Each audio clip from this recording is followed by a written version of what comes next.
Happy Friday night. Nick O-Face in the house. Hit him with the O-Face, Nico. Oh, you gonna be seeing my O-Face later. Ow, ow, ow. You know what I'm talking about. You know what I'm talking about. Things go well, I might be showing her my O-Face. Oh, oh, oh. You know what I'm talking about. Oh.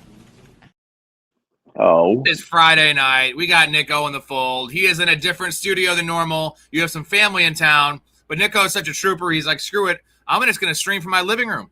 That's what you're doing. Yeah, usually the basement setup with the Niner banner, and it's real pretty. Tonight, it's actually the bedroom. I'm blessed enough to have a bedroom so big I got a couch in it. So, damn, you are blessed. You know what? I don't even have a couch in my house, bro. So I mean, you're killing it. You're killing it. We're not going to hear the normal perfect voice of Nico because he doesn't have his mic set up, but it's still better than most voices, right? Usually, it's such a soothing voice. I just go to sleep to that fucker, man. Oh man, I try. I appreciate that. I got the earbud in. It wants to slip out a little bit, so I'm gonna be messing with that. But we're gonna make the best out of it. We're gonna get after it, and most importantly, you're gonna get the info you need to go win your league. You know what? Thinking about it now, you said you mentioned you have a couch in your bedroom. So we literally live about a 2-minute drive from each other. Like, we can walk to each other's house in like 15 minutes.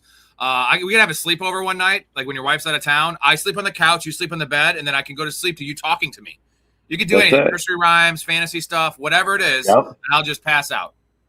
It'll be like Step Brothers. We'll be laying in there talking about, life. No, if it's Step Brothers, your wife's coming back to fucking bunk beds, dude. There's bunk beds in your room now. What is going on? We got Hetzer back in the fold. Thanks, buddy. I'm drinking tonight. Everybody watch out. Hetzer's been on a bender. Hey, we got a new star in the pod. Yeah, what's up? Hazel June. Say goodnight and you got to go, okay? Hazel, who's your league-winning player? Do you have a league-winning player? No. You're in my ear. She can't hear you. No, she's a Bears fan, so she's probably going to pick Caleb or maybe Loveland. Who knows? Maybe you have a Bears player on your list. Not to spoil it too much. Anyway, I do. We missed Hetzer around here, man. Good to see you back. Glad to have you back. So this is league-winning players.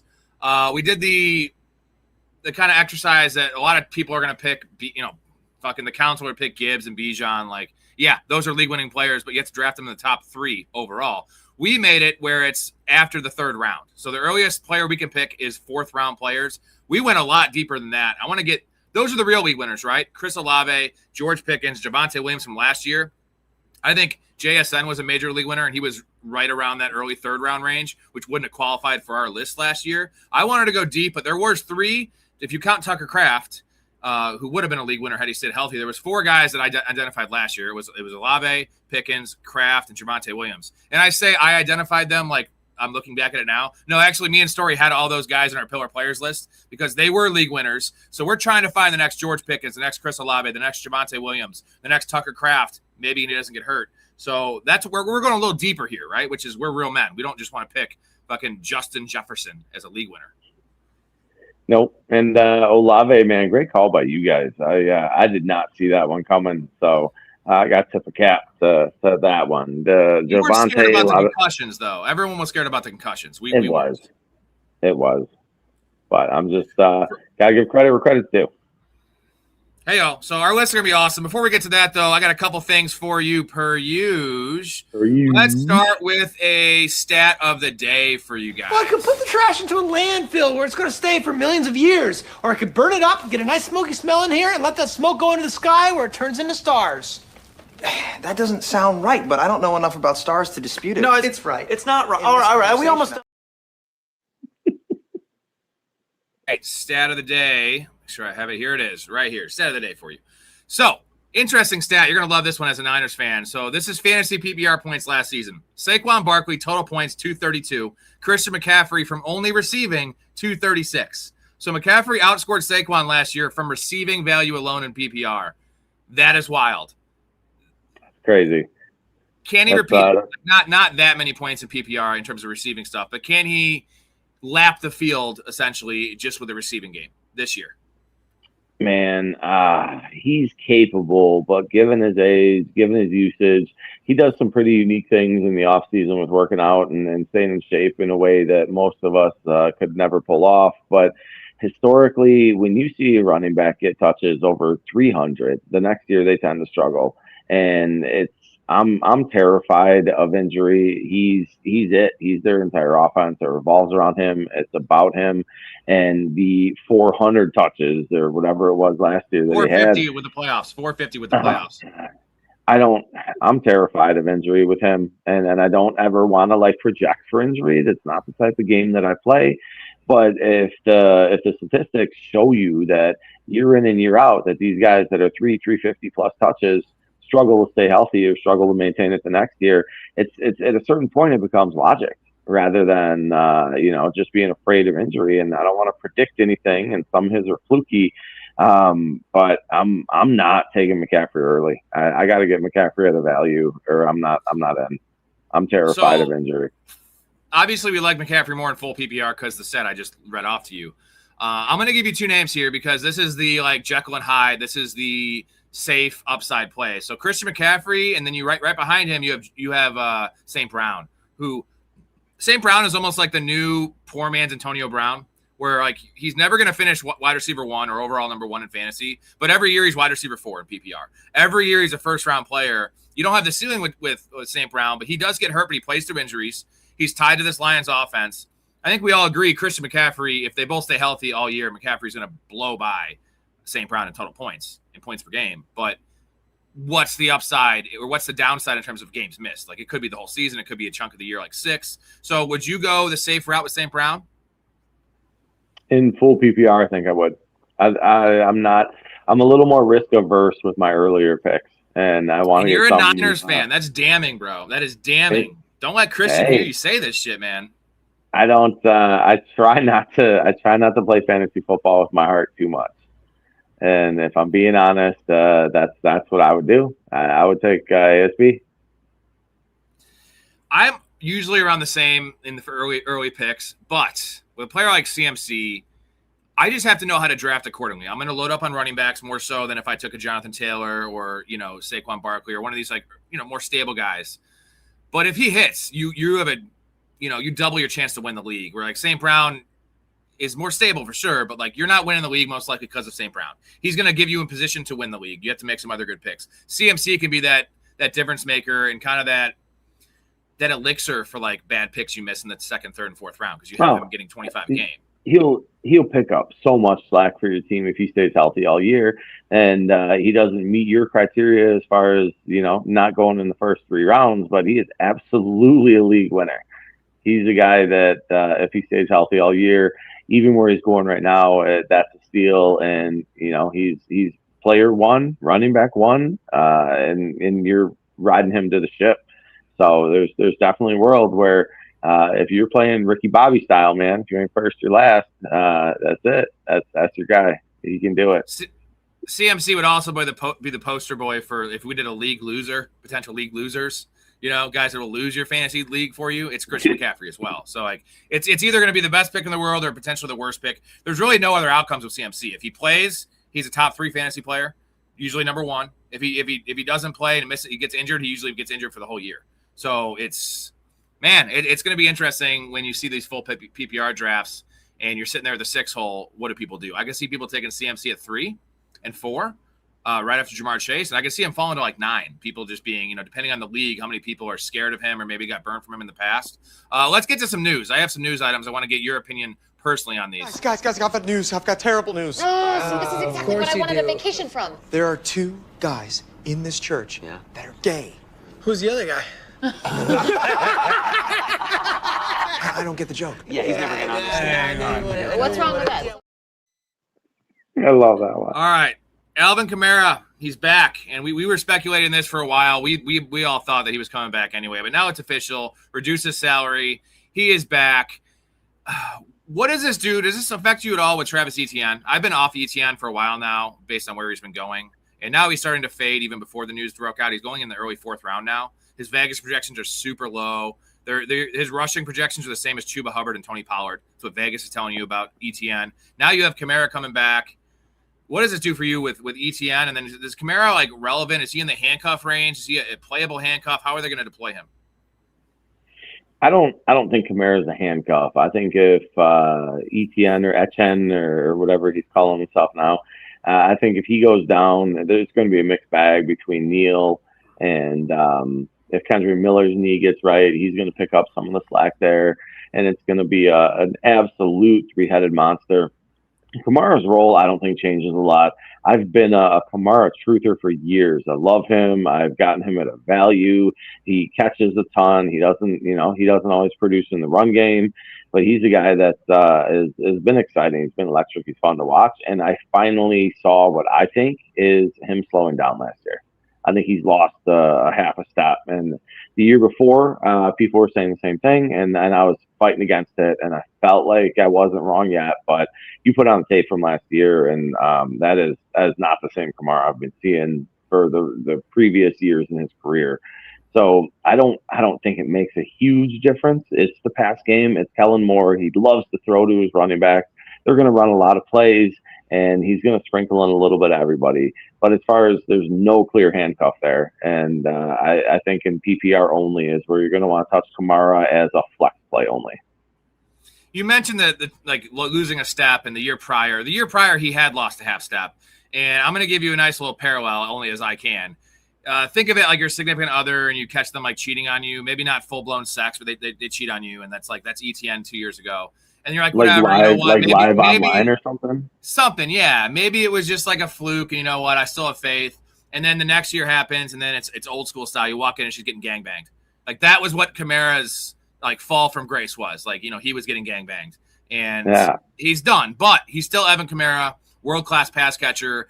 You know, it's similar to how Travis Kelce can still be relevant because he knows exactly how to work the zone and just knows where to be. McCaffrey's one of these players as well in the pass game. Like Kamara has that level of instincts, right? And just experience being a pass catcher. I think he still has enough juice. Definitely not as a runner, though. So I'm not worried about the ETN thing there. But ETN's value is strictly hinging on being the elite pass catcher. And if Kamara is eating into 30% of this workload, which I think he should, this is an issue for ETN because like he's not a banger. He's not Javonte Williams, right? He is a dynamic player, but he needs to be dynamic in the receiving game. And that's the issue if Kamara comes back and is actually a factor. Yeah, and Kamara took a lot less money to come back, and I understand that for flex their role a lot of times, specifically with running backs, you don't see it as much. Like you can't tie the money to some of the players as much as you can the running backs.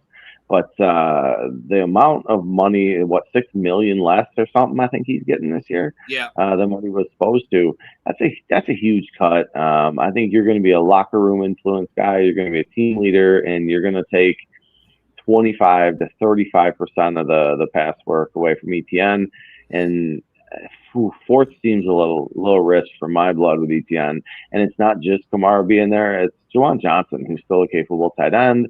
Olave, you bring Tyson in. There's some other options there, and we expect Shuck to take a step forward. But I don't know that Shuck's step forward involves dump offs to Kamara. I think his step forward involves playing the quarterback like a real man and throwing the ball more than a yard down the field. Nico is so fucking smart. Check out the big brain on Brad. You're a smart motherfucker. That's right. Come on, motherfucker. Such a smart dude. I love having this guy on. It just makes me seem smarter because I just ask him questions and just sit back and just smile. All right, next news nugget for you guys, mostly for Nico. We talked about this the last couple of days. I like to get – this is why this show is the best because it's not just my opinion. I try to get the opinions of everyone else, and then sometimes I can formulate my opinions because of what you say or what I hear or what the chat says. So next one here, this is George Pickens. So officially, George Pickens – going to be playing under the franchise tag. I think we all also thought this, but now it's official. What does this do for his fantasy outlook? I know we again, all thought this, but now it's like there's no contract. He has accepted it. The Cowboys are not paying him. Is he going to buck up and play ball and not be a little bitch and actually try to earn money? Because I talked about this last night. His numbers are going to take a step back, like definitely take a step back because, you know, CeeDee Lamb's going to most likely stay healthy. That was the whole thing with Pickens being a top 5 receiver last year. He's not a top 5 receiver. But if he has 80 catches, 900 yards, and 7 touchdowns, which is a good year, and he keeps his nose clean on the field, doesn't fucking pout, he's blocking, he's being a willing blocker, he's not giving up on routes, and no, he's not, his number's not being called. That's what teams are looking for, I feel like, for the next contract, and maybe the Cowboys as that team. So does this make you more inclined, less inclined, or right on where you were before with Pickens? I don't think it changes. I don't think it changes a lot for me with Pickens. I think the thing with him on a 1 year is he's betting on himself. He's being a team player, which is not a way we would have described Pickens historically. So it's a little bit of a surprise. His agent's got to be shitting his pants at this point. Like, dude, what are you doing? Like, we're not going out and playing 1 year. He's gonna prove it, and he's gonna want to go get the bag, and he's betting on himself. I think Pickens balls out as best he can. I think he's more of a 90 for 1,000 and maybe 6 tutties, somewhere in that range. And I think CD stays healthy. He is the primary. He is the future. And Pickens dips after this year to the highest bidder, whoever wants to give him the biggest bag. There's not going to be any loyalty. There's not going to be a hometown discount. It doesn't even matter if he's going to a garbage team. He's just going to go get his. He seems like that type to me. And he wants to be the one as well, right? Money, and the one. Yeah, this year though, I think he's going to be a solid option. That is a good call. Let's write that down. I don't hate that. You mentioned his his agent shitting his pants. It reminded me of like the Johnny Manziel's agent when he had to go in for a drug test. Well, he's let's hope it comes back inconclusive because this fucker ain't passing that drug test. He was just in Vegas for a weekend, definitely had some white powder, going on there. All right, third news item, right close to you, man. This is George Kittle. Simple question for you here. When does George Kittle play? Is he back week 1? Is it week 1? Is it week 4? Do they rest him for a game and just to make sure he's okay for week 2? What's your call on this one? You're the Niners guy. So we talked about this a while ago, and you were asking about him in best ball, and I'm telling you, he's ahead of schedule. He's looking good. He's going to start early. Back then, you were thinking puff, week 8, what have you. So you're like, I'm getting the value on Kittle, and you absolutely were. You crushed that. Smashed Kittle in best ball, especially when you were doing it months ago. But at this point now, they're saying week 1 he could be ready. My concern with week 1 is it's in Australia. You want to fly halfway across the world, put that on your body, go play a game, stress yourself out, fly a little. It's one game. That game's not going to make or break your season. I honestly believe that he's going to start week 2. I think he's going to avoid the big travel and the wear and tear and the beat up and all the things that come along with going halfway across the world to play a football game. And it's week 2, and he'll show out then. Pat myself in the back because that's what I said. Because it's a long week too. They play early. Is it Thursday? Yeah, they play Thursday. Seattle's got a Wednesday game to start the year. They get 10 days off, so it's like you get the extra 10 days off. You don't have to go that long flight, which just makes a lot of sense. Also, a weird field, that makes sense. Week 2, that's great for Kittle's drafter. We would all take that. Unfortunately, right now he's going tight end 9 in best ball, which is pretty fair because it's George Kittle, but it's just the worry of aggravating that injury and not being the same player for the first half of the season. But George Kittle's so damn good. He can do it. Overall age is part of the concern too. At a certain point, you expect guys to go off that cliff, man, like the dodo bird, right? Just whoop, there they go, all of a sudden. All right, that was the news. Let's get to a couple comments, and then we'll get to our league winners segments. So Connor blacked out midstream last night. Let's fucking go. So he's happy about that. It's you know what? It's a good thing. Sometimes blacking out means you had a fun night, and we all need those. Hit the reset button. That's like the reset button, man. It's 100%. Everything's aligned now. I black out every night, guys. Shit, but I told my wife I wouldn't drink tonight. Besides, I got a big day tomorrow. It's a big day. You doing what? Well, actually, pretty nice little Saturday. We're gonna go to Home Depot. Yeah, buy some wallpaper, maybe get some flooring, maybe Bed Bath & Beyond. I don't know. I don't know if we'll have enough time. Maybe Connor went to Bed Bath & Beyond today. That's why he blacked out. What's up, Silent here? They don't even have stores anymore, brother. They don't? They're out of business? Just all online? I think they're online only. So what you do is you show up to their warehouse. You're like, I blacked out last night. I'm pulling a Frank the Tank. Like, we're just going to go hang out at Bed Bath & Beyond warehouse and check out the decor. Hatcher says 49ers bringing in Mike Evans and Kittle coming back is also a major factor. That was regarding Christian McCaffrey. It's an old offense. Nick. It's as old as you, man. Everyone's got gray beard just like you. The gray bush has not hit San Francisco yet. They got 1 or 2 more years before the gray bush sinks in. And then you have Ricky Pearsall there, who has the body of a 40-year-old, the soft tissue. Yeah. He's had some bad luck, dude. There's really a lot with him, and getting shot is a tough thing, and then the PCL. So I'm hoping he's healthy this year. I expect a lot out of him. He's a guy I wanted to put on our pod tonight as far as league winners go, because there's a world where I think he's the number 1 pass catcher in San Francisco this year. Yeah, I'm warming on taking Ricky P. I don't want to miss out on the Ricky P thing because I've been on Ricky P as a talent, even coming out of Florida. Everyone said he was overdrafted. I was like, watch the film. Ricky Pearsall's a dog. He's a 4.39 guy.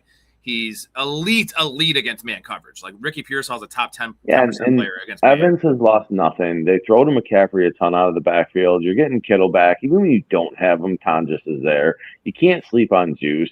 You can't stop them all, dude. And Kyle Shanahan's creative enough that if everybody stays healthy in that offense, somebody's running free more often than not. And I think Ricky might be the guy the league's sleeping on. Silent said, what are your thoughts on the Lions declining secondary? Shootouts. It's always bad. They always have a bad secondary. We also have Branch coming back. We don't know when is Branch coming back, like mid-season, week 6? Yeah, so, missing their best player on defense besides Hutchinson, their anchor of that secondary. Now they're missing, they released their corner. Lost Terry on. Arnold's gone. Yeah. So it's not a good secondary. This is great news for us fantasy drafters that have a lot of stock in. I have a lot of stock in the Lions in terms of best ball because I think they're the best team to stack. Jared Goff is going quarterback 16. Like, dude, it's so cheap. Like, Isaac Tesla, Laporta's a pretty late pick. Even Jameson Williams can get in the 5th round. So, like, I am all over the Lions this year. And this has they always have the ability to be a fantasy circus team just because this offense, Dan Campbell's a guy that goes for the throat, right? He is not happy. He will run the ball a lot, but he also will run gadget plays when they're up by like 20 points in the 3rd quarter. And that's the kind of stuff dreams are made of, where you're getting those big splash plays. Usually most teams is like, oh, damn, you have their fantasy receiver. And it's like, dude, they're up by 21 in the 3rd quarter. Like, how many more targets is he going to get? On the Lions, you might get – remember that game against the Bears week 2 last year? Mm-hmm. That was probably a message to Ben Johnson, but still, they put up – it was 52-21. They were passing the ball with 8 minutes left in the game up by 4 scores. Like, I sound like Abraham here. Four scores, and the Lions 7 years ago. So that's the nice thing about this Lions team, man. They're gonna put up so many points this year, dude. It's a definite offensive target. They're in a tough division, and they're going to be able to light a few of these teams up. They remind me of Dallas and Cincinnati, like dudes that got to put up 40 burgers or going to put up 40 burgers more often than not. So I'm excited about that offense. I like them. So Derek was kind of making the take here that Kamara's decline wasn't so much in his ability the year prior. It was because Rattler. Because Rattler, he was almost – remember how like Garrett Wilson finally gave up in the season last year during that game against the overseas game against the Broncos, where he was just like, okay. They like kneeled the ball with 2 minutes left at the end of the half in a 1-score game. And he just was never the same after that. And I think that Kamara was probably like, fuck this. I'm not playing with – I'm not giving it my all, which is not a thing you think Kamara would do. But a veteran, like, things were pretty bad there. That was a really bad team, that New Orleans team 2 years ago. So, like, you could see him kind of just throwing the towel in a little bit, and maybe that was the case. Yeah, and 2 years ago, maybe a little bit. But last year, I think he was trying to get after it, and it just wasn't there for him anymore. I want it to be. I want to own Kamara. I want to root for Kamara. But you got to trust what you saw on the field last year is all we got to go off of. And I'm not saying recency bias, right? Like, let's not buy in too much. But end of the day, the film don't lie. And that dude it does not look like he has it anymore to me.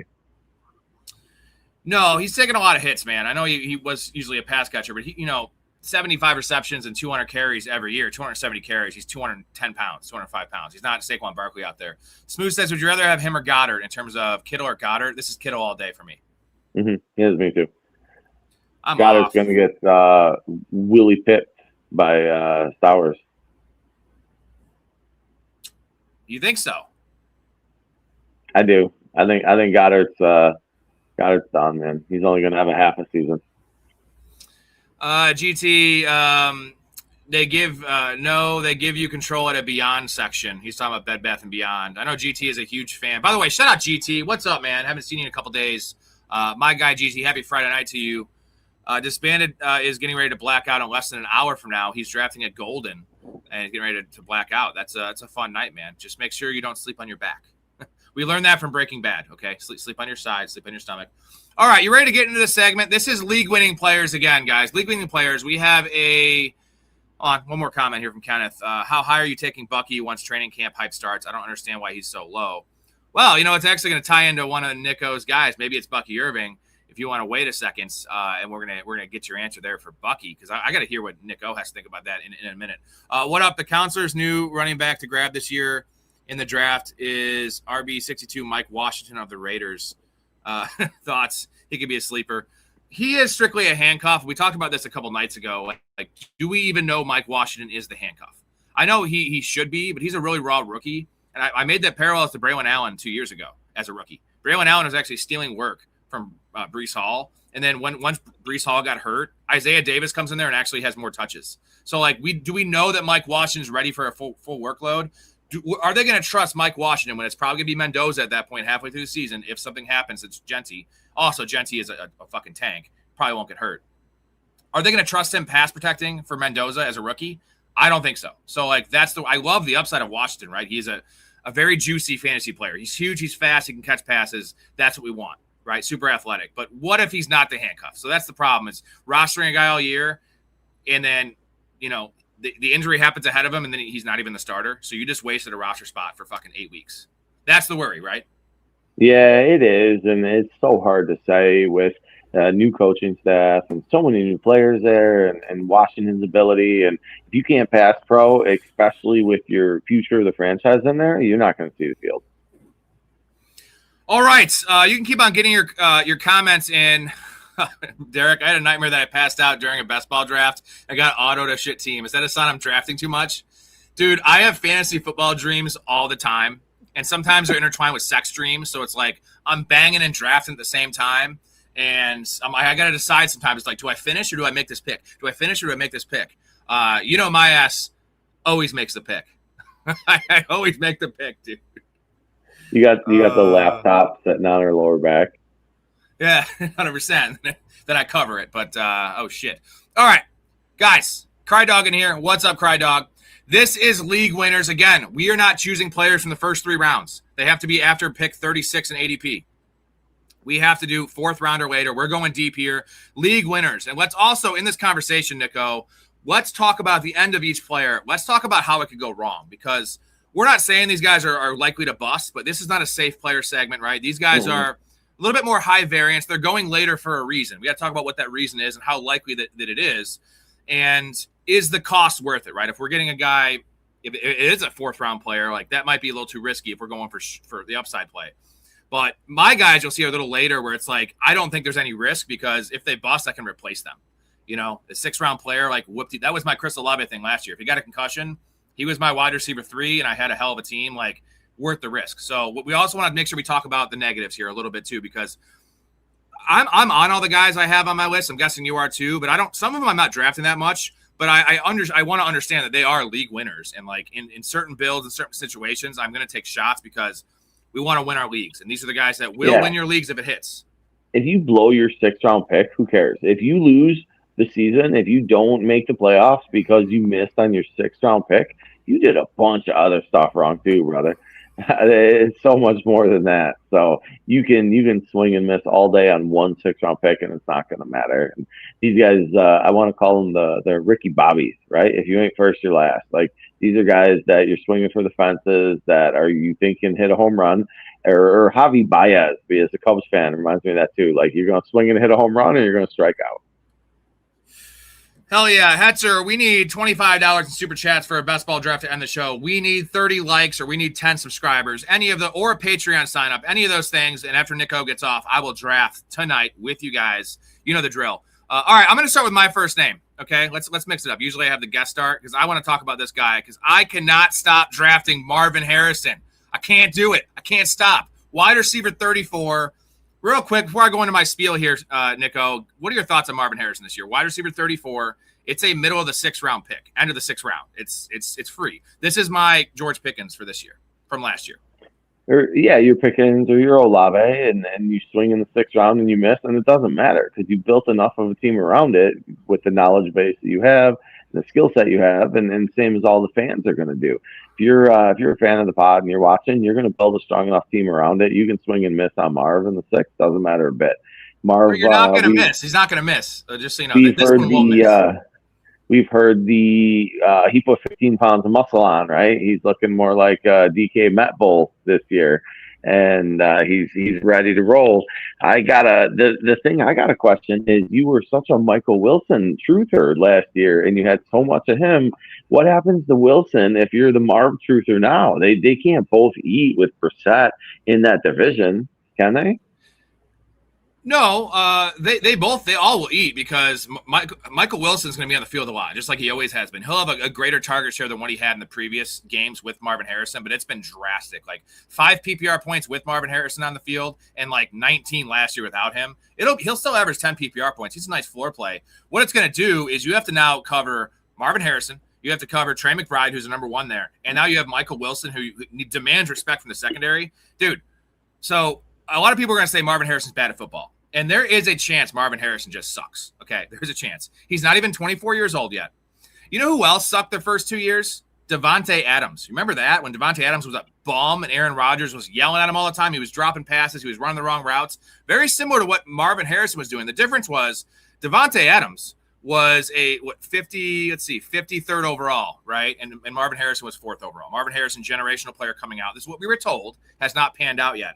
First 2 years for Devontae Adams, 58 catches, 930 yards, and 4 touchdowns. First 2 years for Marvin Harrison, 103 catches, 1,500 yards, and 12 touchdowns. So Marvin Harrison has played 26 healthy games in his career. He has 12 touchdowns. That is almost half touchdown a game. So he is scoring touchdowns. As bad as Marvin Harrison has been, and you know how bad it's been, the kind of weird body language, all the not just dropping like contested catches, dude, he's dropping wide open catches. Concentration drops, losing confidence. It's been wild.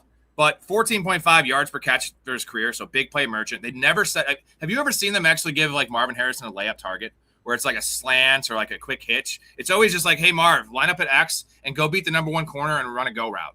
Like maybe there's a lot of ways this works. Either they start using him better, more creatively. He takes a step forward personally. If none of these things happen, Marvin Harrison will still beat his ADP because wide receiver 34, his numbers last year, if you take his healthy numbers last year because he had the foot injury and the appendectomy, just the games he was healthy in, he would have been wide receiver 28 in PPR. He busted last year because he was getting drafted in the 3rd round. But like if he just stays the same and does what he did last year, which was not good, he's wide receiver 28.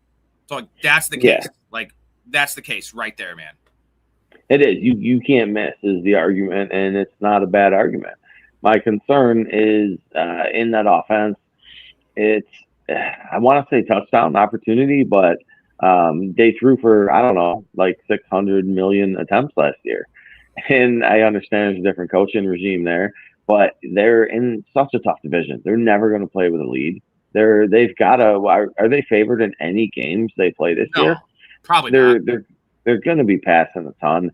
And I think McBride has to come back down there a little bit. And I think teams are going to scheme to take him out. And then you saw it from Wilson last year. You've never seen it from Harrison. So if the coaching staff can take advantage of the unseen upside with Harrison and really target him and keep everybody honest with Wilson on the other side, working to take McBride out of it, they've also got a much more established running back, right? You're going from Connor, old man Connor, up to Love.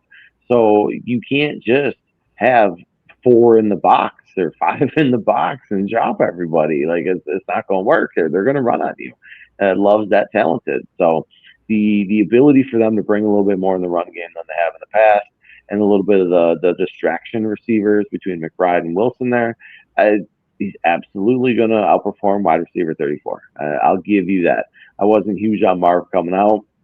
And I don't know that Marv's ever going to be the talent that we expected him to, but he's for sure gonna outperform wide receiver 34. There's no way around that. Here's the thing is, what if he does though? Like, this is why he's a league winner for me, because yes, I see the floor too. But what if he is actually that talent? And there was part of it, I've been mentioning this for a while now, that he was just disgusted with Kyler, and which for valid reasons. Kyler was not a pro. You know, the coaching staff there, he went into like a bottom 3 situation, and Marvin Harrison, who's been, he probably knew he was going to be an NFL player when he was in 8th grade, and he goes to this shit situation. Again, this is not a ringing endorsement of the guy's personality, but like, he cleans that up, and he is the talent. Maybe 90% of the talent we were sold. This is a potential for a wide receiver 1. I truly believe that. Match Kyler's energy, right? That's what you're saying. Yeah. So all right, let's move on to your guy here, and it is Kenny Gainwell, running back 37. This one intrigued me because I see him as much more of a floor player. But before we get to that, we have Hetzer here dropping a 20 bomb. I'm finding the best ball that I drink up, Rob. I will say if we see the Cardinals play from behind, from losing so many games, that means they will throw more correct. McBride, Harrison, and Wilson to the moon. All of them, they can all beat their ADP because McBride's not going tight end 1. Michael Wilson's going wide receiver 48. You know what I mean? Like I'm still about Marvin. I'm still about Michael Wilson too. But I'm taking the shot on the league winner in Marvin Harrison. That is the league winner. Michael Wilson will only be a league winner if Marvin gets hurt. That's my take. I got to chug a beer here, but appreciate you, Hatcher. You're the man. Glad to have you back. Kenny Gainwell, running back 37. Give me your take, and why is he a league winner? So we saw Kenny Gainwell come in last year and not high expectations, and was just going to be a change of pace guy and maybe catch a few passes. And next thing you know, the dude's leading the backfield. He's catching a ton. He's putting up way more yards than what we expected him to do. What I should have looked this up, and then I apologize I didn't, but he had to finish ahead of running back 37 last year with the season he put up. And he's dropping back now down in Tampa Bay, and it's the same game script. Like, oh, he's going to come into Tampa. He's just going to be a change of pace guy. We're going to throw it to him a little bit. We've got our lead dog, right? We've got Bucky. They need Tucker down there still, and who's the other one? Having a brain fart on. I know Rashad went up. Bucky and Tucker. Commander. That's it. It's Bucky and Tucker. Okay.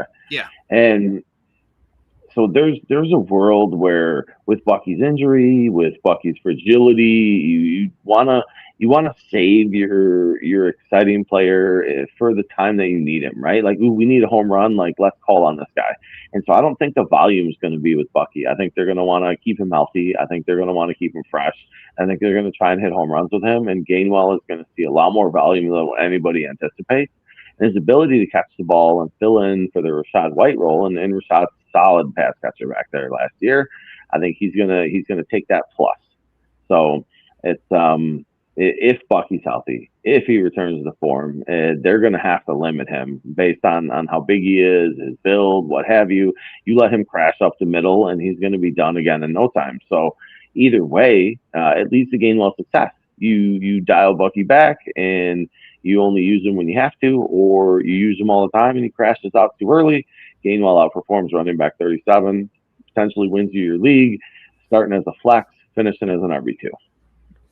So Kenny Gainwell, running back 16 last year in PPR.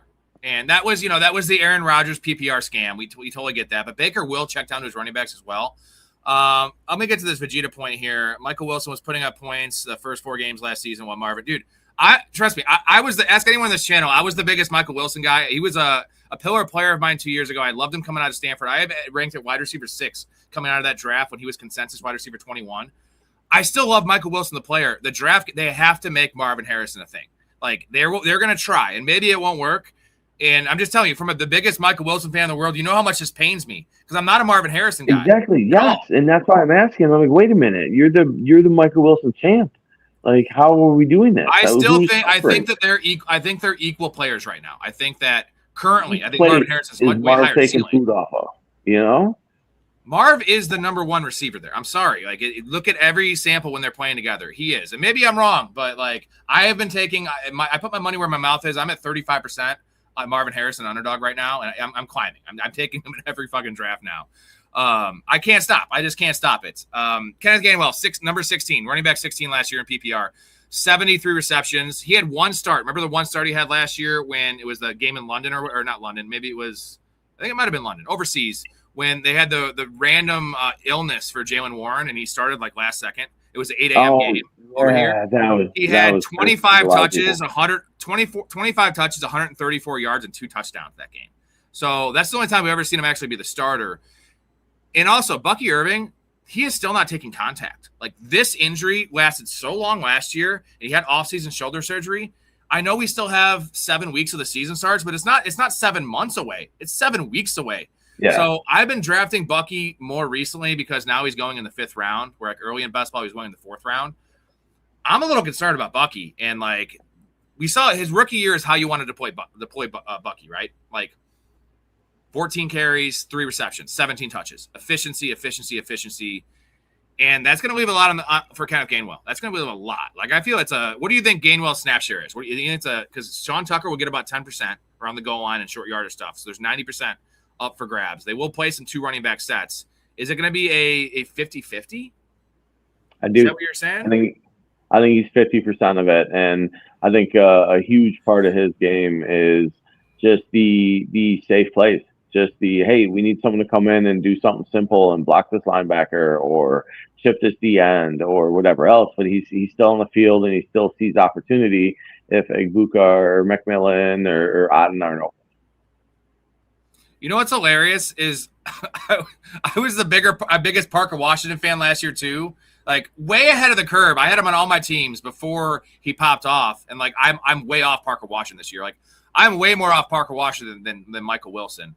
And I am actually more about Marvin than Brian Thomas. I've kind of cooled on Brian Thomas a little bit, although I do still like Brian Thomas. That is a much more crowded situation. Better offense for sure. Way more crowded. If Travis Hunter's going to play half the snaps, there's just no room for anyone here. It's going to be a bunch of wide receiver 3s in terms of fantasy.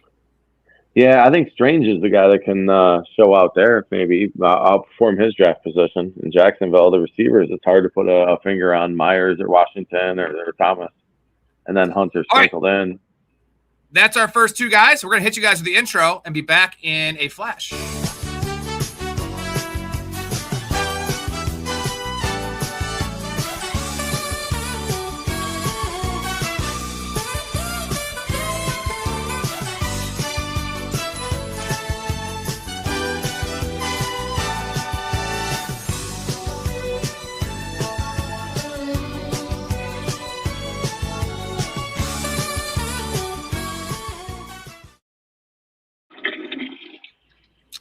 All right. We are on to my second name here. Let's give him 1 second while he is taking a pee or whatever he's doing. I do want to shout out to the Patreon community, all of the people that are supporting the show, keeping us going here through the off season. Love all you guys. Appreciate all you guys. We need all you guys. And we need more of you. We need more people to join the army, join the team, join the community. Access to the Discord, Community Fantasy League. Guys, we still have 1 spot left in the Best Ball League. We have 4 spots left in the 12-team PPR. We have 5 spots left in the 10-team Superflex. So if you're interested in playing leagues with us, you want to come on the show, we offer guest appearances for fans, free merchandise giveaways. I also want to shout out Derek for coming on last night. Great show by Derek. He was on for 3.5 hours. Super fun time. Same with Mouth. Mouth was on as well. And you get access to the bets, the early bets, 96 and 58 last year, gentlemen. These are all player props, even odds. Get the early releases, get the odds that I get. Why not? It's going to pay for itself times 10. And also, you're supporting this show. You're supporting me, Nico, all the boys here that make this show really go. We're on every single night, 7 nights a week. We're on 4 hours a night, apparently. I have been on 4 hours a night the last, on average, about 4 hours the last 2.5 months. It is getting wild. But you know what? I love what I do. My life's a vacation because I love my occupation. That is my slogan here. New slogan I just made up. What do you think? Pretty good? I like it, dude. That's hot. I love it. Like the old do what you love, you never work a day in your life. I'm like, that doesn't make sense. I didn't understand that for like the first 25 years of my life. I was like, it's dumb. I don't get it. But you're on a vacation. You love your occupation. That's hot, man. That's a good one. So if you guys are interested in supporting the show and getting in the community, professionalfanatics.com, or go to the link in the description, find the Patreon. Get in there. I'll send you an email tonight, get you in the Discord, get you in the community, and we can start talking about all the details and all the awesome stuff that you can get. Let's move on to the list, Nico. We're on to my number 2. My number 2 is a man named Cam Scatterbro. We call him Cam Scatterbro. Running back 20. There's definitely some risk this one because the off-season surgery, it's in-season surgery, but the off-season rehab and just, he's still doing backflips. I'm confident in his recovery, but I did some extrapolating for this one because we only saw not even a half season of Cam Scatterbo, but he's going running back 20. This is in the running back dead zone, as they say. Let's also factor in that Malik Neighbors is probably missing 4 games at this point, and you're going to have no Neighbors. Like Isaiah Likely is the number 1 pass catcher, so you don't have a lot there. If you extrapolated his games, I have a picture here. Let's just go to the picture here to show what he was doing. And it was super impressive. So when he took over the job here we go. These are the numbers. This is really spicy stuff. So if you just do a 17-game sample of what he did last year, it's 280 carries for 1,200 yards and 15 rushing touchdowns. 60 catches for 500 additional yards and 3 receiving touchdowns. So that is 1,700 yards and 18 touchdowns. That was his pace last year as a rookie on a shitty ass team with no Malik Neighbors, which could actually hurt him because they were stacking the box. But the volume was huge. It's what we want from fantasy, right? He catches a bunch of passes. He gets all the goal line carries. I know that Dart takes quite a bit himself, but they're going to probably scale that back a little bit and just run Scatterbo. They don't have a lot of draft capital in the kid. Like, screw him. Just run him into the line, run him into the goal line. Man, the defense is good too. I think we all agree the Giants defense has a lot of playmakers. They won't be getting blown out a lot this year with Harbaugh there. The negative, though, is Harbaugh is there, and we saw him keep Derrick Henry off the field for bums. So give me your take on Cam Scatterbo. You missed the negative there. The other negative there is Matt Nagy is the offensive coordinator. And as a Bears fan, you can understand the impact of a Matt Nagy. So just saying. But last year, I did not realize he was on pace for that many catches. I wouldn't have thought that, too. That was a little bit of a surprising number. So appreciate you putting that graphic up. Man, the sky's the limit. This dude runs like he just wants to blow a hole through your chest, like it's coming at you. If him and Dart both stay healthy all year, I think he can be an RB1. There's Tyrone Tracy? He's not going to take much away. Harbaug's been pretty good though. He has been pretty good. Compared to some. He has. And Harbaugh's not afraid to lean on one running back, and I think he's going to do that with Scatterbo as long as he's healthy. I like this call. There's downside though, right? It's the injury coming in, the injury right there, right? Of not being himself, and also he is a guy that is probably going to miss a chunk of the season or part of the season or 2 or 3 games, at least one game with a concussion. Like we could bank it in the yearly concussion from Cam Scatterbo. Like, so there's a lot of injury risk here. This is why this is a risky pick. I understand that. It's like I go back and forth between Scatterbo and Montgomery because I love Montgomery. I could see Montgomery finishing as an RB1 this year as like running back 9 through 12. I could see Scatterbo finishing a top 5 running back. Like we just saw it last year. Those numbers are real. Like that actually happened in the NFL. For a 7-game sample, it wasn't like a 3-game sample. Like I will never extrapolate a 3-game sample. That's stupid. No, it's not enough. It's too small sample size. I just got a text from Joe. He said, check out my chat. Joe's on with us. I don't know what he sent. I can't see the chat. Oh, you know what? Yeah, I thought we have Montana, another Montana in here, but bro, Montana, this is him, bro. Love that. What's up, Montana? I can't see his other. It's Joe. It's our boy Joe. We also have Derek here. Bam Badger Margera is a league winner. He looks like Bam Margera mixed with Badger from Breaking Bad now with his hair. He's got long hair now, like it's like 90s hair, like part in the middle. Pretty awesome. Thank you, Derek. Cam Scatterbo just has all the makings of a fantasy superstar. And I know like Bashal Tutin's a guy that people would talk about on this list. He goes even later. And same thing with him, but there's much more workload concerns with Tutin. Like we know Cam Scatterbo is at least getting 60% of this work, right? Like we know he's getting the goal line work. Tracy's not taking that from him. All day. So dude, all day. Scatterbo is the definition of this list, but there is a lot more risk. I feel riskier with this pick than Marvin Harrison, believe it or not. Let's get to your second guy here. Rico Dowdle, Uncle Rico. Why don't I have him? Uncle Rico showed up in Carolina last year, right? And wasn't supposed to do much. And next thing you know, he's the lead back by the end of the year. I understand there's some injuries, but he seemed to take over even when Chuba was healthy. I did not expect them to let him go. And now you've got him replacing the last guy I talked about, right? and Gainwell came in and caught a bunch of passes and had a good year last year. And Mr. Checkdown himself now, Aaron Rodgers in Pittsburgh, I think you're going to see the exact same thing now. Running back 32. Running back 32 right now. He's going after Jaylen Warren. Yeah, and that's insane to me. I think he outperforms Warren. I think it just rushing, it's 60-40, but pass catching, Dowdle's going to overtake Warren on that side. And I think that's where you're going to make your money in PPR. And Dowdle finishes, I don't know, running back 20 at least. So I definitely want Dowdle in half PPR over Warren. It's not that close to me. In full PPR, I do prefer Warren. Unless things change. I feel like Warren's taking the Gainwell role and Dowdle's taking the Warren role from last year. But Rico Dowdle, last 2 years, 1,079 and 1,076 rushing yards. 39 receptions both years. So it's been really, really consistent. 275 touches both years, like exactly.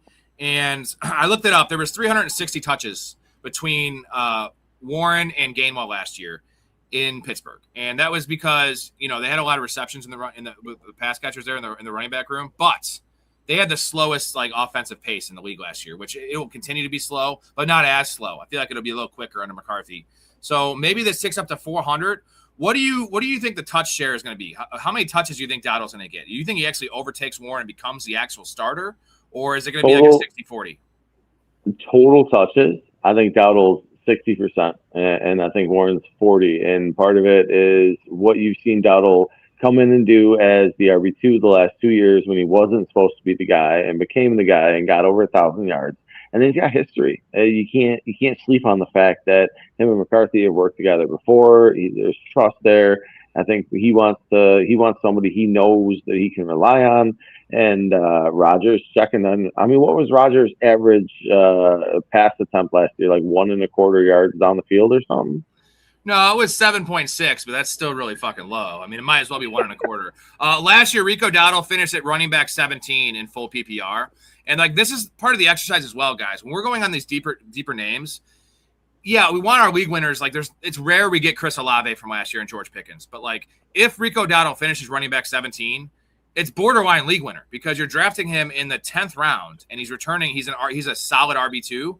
That's the kind of stuff. If you have a couple of these guys in your team, it's not a smash of a league winner, but that's the game we're playing, right? Guys that are going to crush their ADP. It's an incredible value, and it's like you said, it may not be a smash of a league winner if you put two of these running backs on your team, but if you waited to put two of these running backs on your team, what other draft capital were you able to put into the rest of your team before that? It's got you all kinds of stacked up, and then these two outperformed. That's part of the equation too. All right, this guy is probably going to be an actual league winner if it works out. It is Christian Watson, wide receiver 28 for me. And I don't take a lot of him in best ball because the way best ball is formatted, I love Matthew Golden just for best ball because he's going pick 120, 115. And he's going to be a really inconsistent guy who's going to have some big plays, right? But not a guy I can trust in redraft. Jaden Reed, until I see evidence of him actually playing in 12 personnel, he never does. He's only in 3 wide receiver sets. I don't think they're going to change that. I think they're going to go with Matthew Golden as their starting receiver in 2 wide receiver sets. And I think Matthew Golden sucks. He does suck. So Christian Watson, wide receiver 28. You get him around pick 60 right now. He is 27 years old. They just paid him a bag of money. I'm just going to start with this.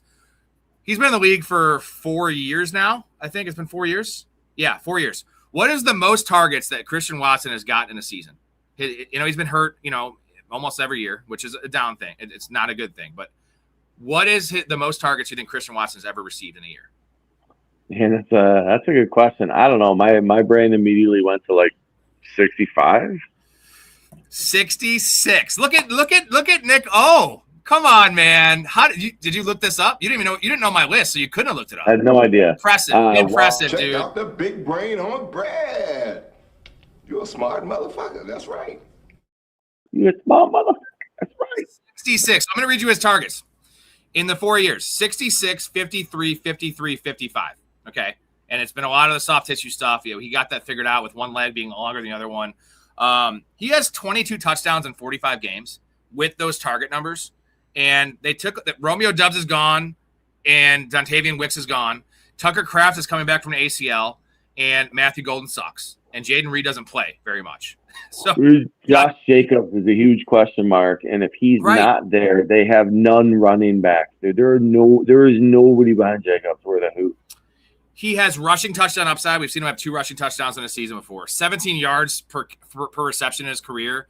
10 yards per target in his career. So I'm going to ask you this: if he stays healthy, again, this is a major if. Like I understand the risk of Christian Watson, but you don't have to pay it. It's not a 4th round pick, right? It's a 6th round pick, end of the 5th round. What is his target ceiling? Because I guess it would come down a little bit. 17 yards per reception is not sustainable with like major target share. That efficiency is crazy. They're going to consolidate this receiver room. And what is his target ceiling? I have a number in mind that I think is ceiling, absolute ceiling. Like it's not like a 1% outcome. I'm saying like a 10%, 20% outcome. Target ceiling for Christian Watson this year. Like 90 catches? Or no, 95 targets. Oh, targets. Targets. That's low. Man, 125. I had 130. So if he gets 130, that's for his career numbers, his benchmark, that's 1,300 yards. Like, and the touchdown stuff, right? The touchdown stuff. He's scoring 7 touchdowns with 60 targets. Like, yeah, that number would come down for sure, but the volume trumps the efficiency. It can go down 30%, and he's going to score 10 touchdowns. Like, they look for him in the red zone. He's a monster of a man. He was really slight when he came in the league. He's put on a lot of weight. Like, dude, this is an alpha receiver, a potential alpha receiver. If you want to shoot for the moon, you have a St. Brown in your team. You took some safer options there. Derrick Henry in the 2nd round, for instance. Like, this is a guy you want on your team because he can make or break your team. And I don't think the breaks only if he gets hurt. Like, there's no way he's not a wide receiver 2 if he stays healthy, right? Did Watson put on 15 pounds of muscle just like Marv this year? He did it 2 years ago. He's a bigger guy, but he is. I mean, again, I have not drafted a lot of Christian Watson in best ball, but in redraft, I think I'm going to be shooting my shot probably 5 or 6 leagues out of my 40. So I'm going to be definitely ahead of. I don't hate it. I considered him on my list. I just don't have a lot of love for Packers, and I got health trust issues.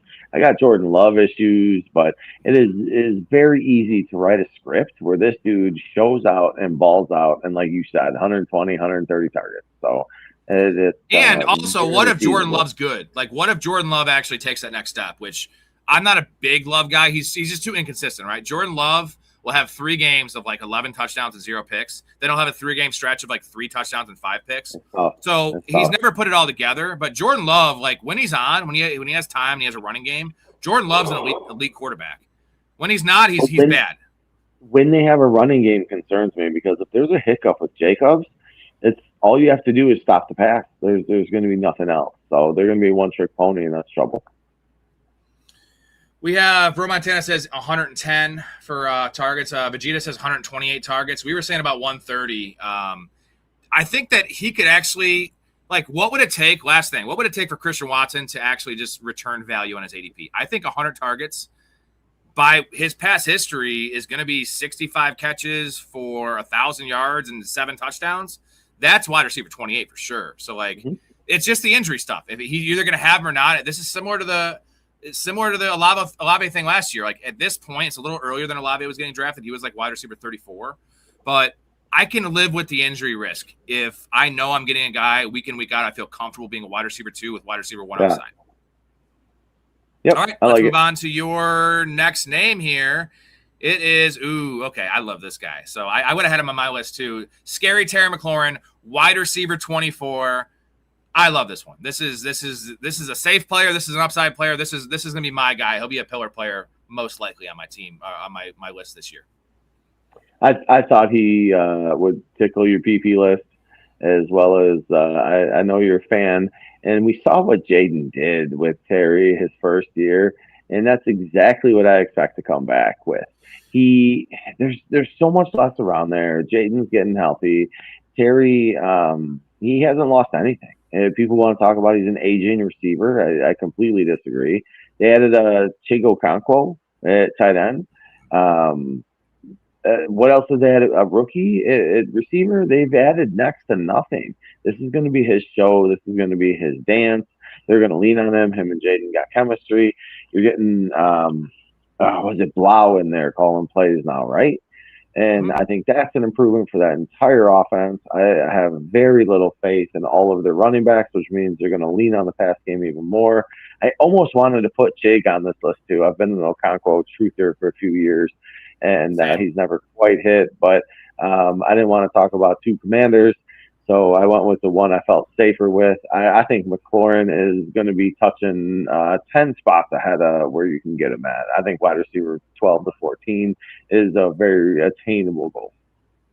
I want him over Ibuka, like, for sure. I mean, there's just no competition. Wow. Well, I'm just telling you, Wendy disagrees with me because we'll eat you up for that, dude. I love it. I love when you stand behind your stuff, fantasy, dude. I'm gonna tell you right now, currently, if you like, I always tell everyone this, and people give me shit about Ibuka, and they gave me shit about Travion Henderson last year, and now they're giving me shit about Jadarian Price this year. Look what Vegas is telling us, and if you think I'm wrong, then go place the money on the guys, because Ibuka's at 825 right now, 824 yards over under. Terry McLaurin's at 950. Vegas is telling you that Terry McLaurin is 100 yards. That's what they're setting the line at. 100 yards more than him. So, I mean, it's telling you, why is one going wide receiver 15 and one going wide receiver 24? They should be flip-flopped. Maybe not flip-flopped, but I don't hate Ibuka. I just love McLaurin. 9 yards per target in his career. Here's the 5-year stretch. So last year, he held in, I guess, hold out, and then wasn't in shape, wasn't ready. He gets hurt. Just a bad year all around. Here's his reception totals from the 5 years previous. 87, 77, 77, 79, 82. And that's with them never using Terry McLaurin in any creative way. He was the most static receiver ever. Guess what? He lines up out left, kind of like DeAndre Hopkins used to, and he's not DeAndre Hopkins level talent. He's a good player, but never in motion, never run slants or digs or ins. It's just like go routes and deep posts, which is fine. He actually has done well with those routes, but with David Blau coming in, like, there is a chance that they can actually use him like mini version of Jamar Chase, right? Remember how Jamar Chase's rookie year was all X receiver stuff? And then when he really took off, they're like, oh, we can actually use him at the Z and the Y and in motion and sometimes line him up in the backfield. Like, Terry McLaurin is that level of player. I mean, he's not Jamar Chase, but he's a versatile dude, experience. He's fucking got a great feel for the game, good instincts. So that is the upside. Like, even without them doing it, everything stays status quo and there's no target competition like we mentioned, and they just use him like an X receiver running down the field, he's going to beat this ADP. But the upside is they start using him properly, and I wouldn't even hate it if they brought in Stephon Diggs, because then there's less, attention on Terry McLaurin. But man, Terry McLaurin's a wide receiver 1 this year. I really believe that. And if Jaden Daniels plays even 80% of what he did as a rookie, Terry McLaurin's going to smash. And I believe in Jaden Daniels still. I'm guessing you do as well. Mm-hmm. I do. I think Daniels has still got it. I think last year it was injuries. It was a few different options or a few different things. Some of the coaching issues, and I think moving on to Blau is a great fit. The dude is not afraid to take shots, not afraid to take chances. He's gonna put his stamp down and just wreck it. This past game to the moon. I'm very high in Commander's past game.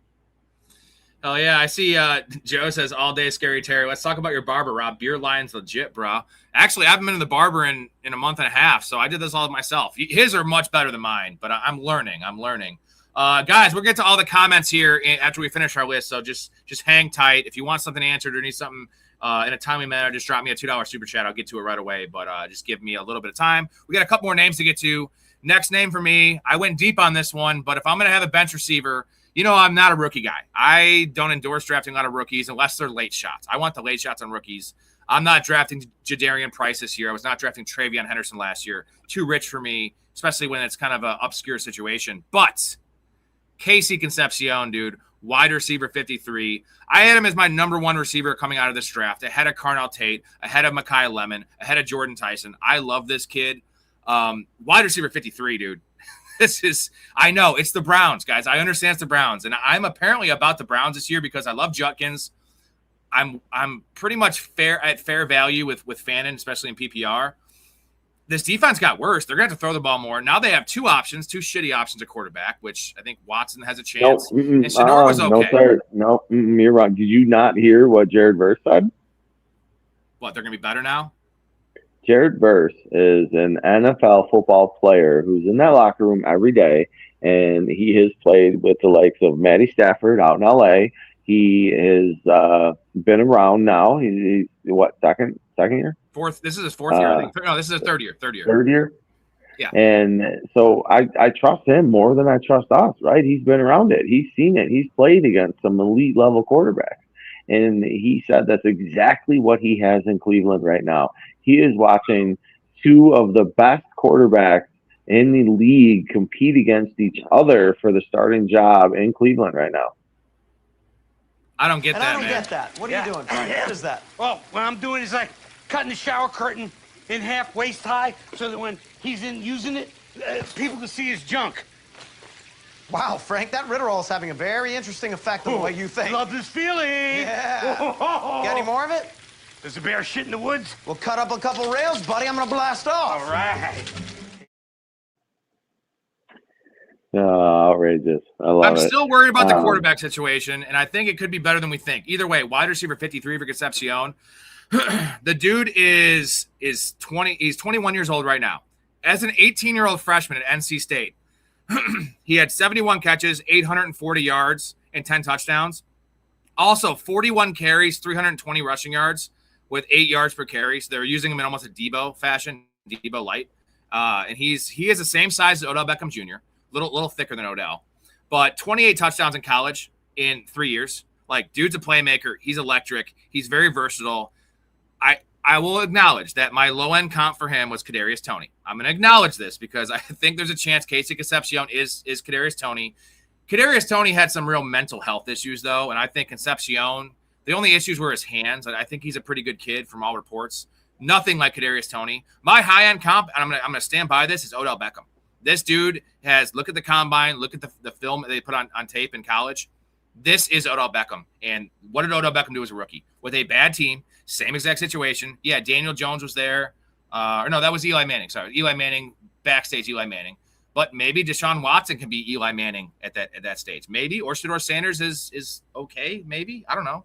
But regardless, I love the talent. And at this stage in the draft, you know, I could take a Wan'Dale Robinson. Wan'Dale goes about a round and a half ahead of him. Like, what does Wan'Dale Robinson do for my team? Do I want 4 for 50 and a touchdown every 3 games? No, I don't. I want Casey Concepcion, who has a legit chance to be a top 24 receiver. And I truly believe that based on talent, based on game flow, based on them lining him up all over the field. I'm not worried about Denzel Boston. Denzel Boston is a better real-life player than fantasy player. He's going to be out there running go routes at X and being a big body. Concepcion is going to have that whole middle of the field. I know Fannon's there. I love the juice this kid has. I love the role he has in the offense. Really good draft capital, top 20 overall pick. Like, man, I'm going to be drafting him a lot. Again, I don't draft him too much in best ball because I'm not drafting receivers in that range. In redraft, if I'm having a bench receiver, like this is going to be my first bench receiver, I am super comfortable with his floor, and I love his upside. I don't hate to take. I like Concepcion a lot. That's a guy that was mocked to the Niners quite a bit at the end of the first round. Denzel Boston's a guy I was really high on coming into the draft. So it's hard for me to try and go against him. But like you said, he's a better real life player than fantasy potentially. Shedeur and Watson, it shouldn't be close. It's going to be Watson. It's true though. Hold on, the Browns do have a Pro Bowl quarterback. The worst 7 touchdowns, 10 picks. That just shows the Pro Bowl should just be demolished and just never exist in the history of the world because he also threw a pick 6 in a flag football game. Every time I sit on the toilet, it's a Pro Bowl performance, dude. Get out of here. That's all it is. Hold on, I got a couple supers real quick. Derek, I also love Samson. So apparently I'm about a lot of Browns. I love the value on the Browns because people just refuse to draft Browns players. That's the thing. They're just like, it's the Browns. And are we certain they're going to be terrible? Every year, like people thought the Colts offense would be terrible last year too. Now, I don't want to say they have the potential what the Colts are doing last year, but people were fading the Colts offense because Daniel Jones and no receivers and blah, blah, blah, blah, blah. Maybe this could be a mini version. Also, we do want to talk to Samson. I want to talk to Samson. Fly me to the moon like that bitch Alice Cram. Did you go back to your tape? Do you know what you were at, what we were talking about? I kind of fucked you up. up. No, I'm good, man. I'm a professional, remember? So where I was talking about my love for Boston and Concepcion. Those were the two that I wanted to go to the Niners. I didn't see Stribling coming. Is what it is. That's a discussion for another day. I like Fannin, but a young player who seemed to get his feet under him pretty quick as far as tight ends go. I don't know that he's going to sustain that this year. I do think Watson's the one who leads this team at quarterback. I think he has been humbled a little bit. He's taken a lower contract, and he's going to come in and beat out the Pro Bowler and Shadeur. And I like Judkins. Sampson's good at running back as well. I think they're putting together a really good offensive team. I mean, you saw Judy a couple years ago outperform where he was getting drafted at, even though he was a Brown and he was terrible. So there's somebody's always outperforming their draft stock on this team. And you're shooting your shot on Concepcion versus Boston, and I can see it. He seems like a humble kid, man, down to earth, squared away. He's not going to get caught up in anything. He's going to go out and grind and earn his. So he should easily outperform 53. As far as a league winner, that's a bit of a stretch for me because that offense is hopefully something. And I think it's Monken. When Monken came to Baltimore, that was 2-3 years ago. I think I was on the pod, and that's when I said Lamar's finally going to be elite. That's when I got behind Baltimore. I'm a big Monken guy. And so between him and between the talent, I really want to believe it's just so hard with the Browns to really turn this thing around and then flip that switch mentally that they're going to have a much better team than they have historically. And I think this is it. I think the rest of that North Division is going to be struggling. You see all of them get new head coaches. All of them are changing regimes. All of them are going to have to put a new squad with some new coaching and some new players together. And the Browns, except Cincinnati, right? You still got Taylor there fucking shit up. But the Browns got a chance to show out finally, man. I think there's enough turmoil up there. And I don't think you're going to see the same stout defenses that you've seen out of the rest of that division, except for the Browns. I think the Browns got the best defense in that division, personally. And I like it. I like where your head's at, man. I wish Dakota was here because he's been on the Deshaun Watson starting and drafting him all the time in best ball, and he's very high in the Browns. And we shit on the Browns all the time in the show. So like of course, one of the few nights he's not on, and we're just glazing the Browns, and he's not here. And I'm gonna tell him about it. He's like, I'll be like, go watch between an hour and an hour 12. He'll be like, I don't believe you. But it is on record for sure. Montana Joe, $20 banger. I owe a beer chug for that. Appreciate you, homie. By the way, if you don't know who this is, he's not been on the show. He's got to come on one time this year. Joe, you have to come on, do a gambling segment. Come on we should do a gambling show. Joe, you should come on for our player props, like our season-long futures. We do that towards the end of the year before the season starts. We got to talk him into that, Nico, right? Me, you, him, and Storey, 4-way. Let's work on it. How long have you known Joe? I've known Joe for 20 years now. Probably more than that. 22 years? I'm coming up on 30, brother. 30. Okay, yeah, 24 years, right? Long time. Great guy. Also kind of turning into a silver fox, but Joe is a very, very attractive. Man, I could, we're glazing the Browns. Right. I could glaze Joe. He's a hunk, dude. Your hands are what makes it possible. Your shoulder pads are hard and stiff. Your hands are tender and they can move and caress the ball. that's kind of gay, but hey. 3 more names to get you guys. I love that one. We're going to get to everyone's comments. Just stay put. We're going to get to every comment here. I never leave a show without getting into every single comment. Your next guy, Roma Dunze. You missed the intro. I had a picture of Lenny Kravitz because Roma Dunze has that giant fro, and he's like 12 piercings away and like 5 necklaces away from actually being Lenny Kravitz. So like he's a young man. By 30, he's going to just be decked out in this kind of stuff. He probably has a Prince Albert. Roma Dunze, wide receiver 30. Why do you love him? So there is a lot of hype and a lot of love around the Chicago Bears this year. And I get it, man. I'm not a Bears fan, but living here close to Chicago, I'm rooting, right? Until they play my Niners, I'm rooting. And there's so much Burden love and there's so much Loveland love. And I understand those. And I'm not trying to take anything away, but I'm planting my flag on Odunze, man. We're talking potential pillar players, he's one of mine. I think he outperforms Burden. I think he's a clear one. I think the draft capital is there, taken as a high first round pick. And well, he had to have a foot thing, and then this is his new norm. Who cares what his new norm is? The dude's gonna come on ball. He's got a callus. He's got a step a little different. Like, I don't know. It's like wearing different socks. Like, I don't put a lot of stock into the health issues this offseason, and I think people are overhyping it. I expect Caleb Williams to take a step forward in this Ben Johnson offense.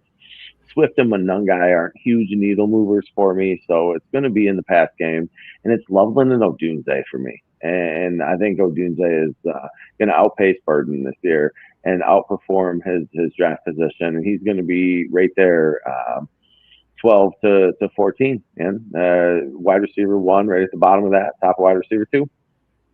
It's also the price. Wide receiver 30, Luther Burden's going off around wide receiver 24, 25, and then Colston Loveland's going off in the 4th round. And currently Vegas is telling us they don't know the answer who the number 1 pass catcher is because they're all listed at 750 yards. All 3 of them, which is that's a pro Odunze case because he's going way later than the other 2, specifically way later than Loveland. But they have the same receiving yards totals. Wide receiver 30, let's not forget, 9th overall draft pick in the Marvin Harrison class. And he's been better than Marv, but not by much. Like, he drops passes. Oh, dude, he drops a lot of passes and in timely passes, game on the line. Well, but I think part of that last year, though, is there was a trust level between him and Caleb. And I think some of Caleb's going to force a throw. Caleb's going to put one high and see what happens. Right. Caleb's going to just try and hit the sideline and then misses. Not all those fall on Odunze, man. No, it wasn't that Marvin Harrison was dropping. Marvin Harrison was dropping balls when he was wide open, right? Like, Rome Odunze's were more contested catches, so we'll give him a little nod there. But I did some extrapolating for you guys. So we all remember Rome Odunze as a wide receiver 1 the first 7 games because it was true. 7 games pre-injury. Here was his line: 31 catches, 490 yards, and 5 touchdowns. 5 touchdowns in 7 games. Mm-hmm. Extrapolating that out: 76 catches, 1,200 yards, 12 touchdown pace. And the ironic thing is, you said that Caleb was leaning on him, which he was, and this is before Caleb really came on. So it's like he did this when Caleb was playing bad, and then his injury correlated with Caleb taking a step forward. That's when Loveland came on. That's when DJ Moore got a little more involved, and Luther Burden took a step up. So maybe that's not a good thing to say about Rome Odunze, but I know one thing: Rome Odunze is a starting X receiver of the Chicago Bears. Like, There's no ifs, ands, or buts about it. The only question is the gray area with this foot injury and his comments about it not feeling the same. And you know what? Why would he even say that? Who knows? I'm not reading into this too much. And the reason I'm not is because he's going wide receiver 30. If he was going wide receiver 20, I'm probably out, right? If he was going in the 4th round, I'm not risking that. But this is a 6th round pick, a late 5th, 6th round pick, like all day. Yeah, you want Odunze over Marvin Harrison? I'm not putting any stock into what Odunze is saying or his injury. And the fact that Caleb trusted him before he trusted himself to manage the game properly, I think says something about Rome. And I'm taking Rome over Marvin every day. 10 out of 10, dude. Well, I mean, he is going 10 picks ahead of him. So I kind of like Marv's value better. But I would probably agree with you as well because you're tied to an offense that could be a top 5 unit. Speaking of the foot injury, we have a doctor on the program. Let's see what he has to say. He had a meniscus issue, which totally tanked Derrick Rose's career. Wrong injury, but right doctor. Thank you, Ray. Appreciate you chiming in as always. All right, we have our last name each, and we have a quick honorable mention to talk about. I saved the honorable mention for last. Let's go to your name. Let's go to your last name here. It is Tyler Warren, and it's interesting because he's tight end 4.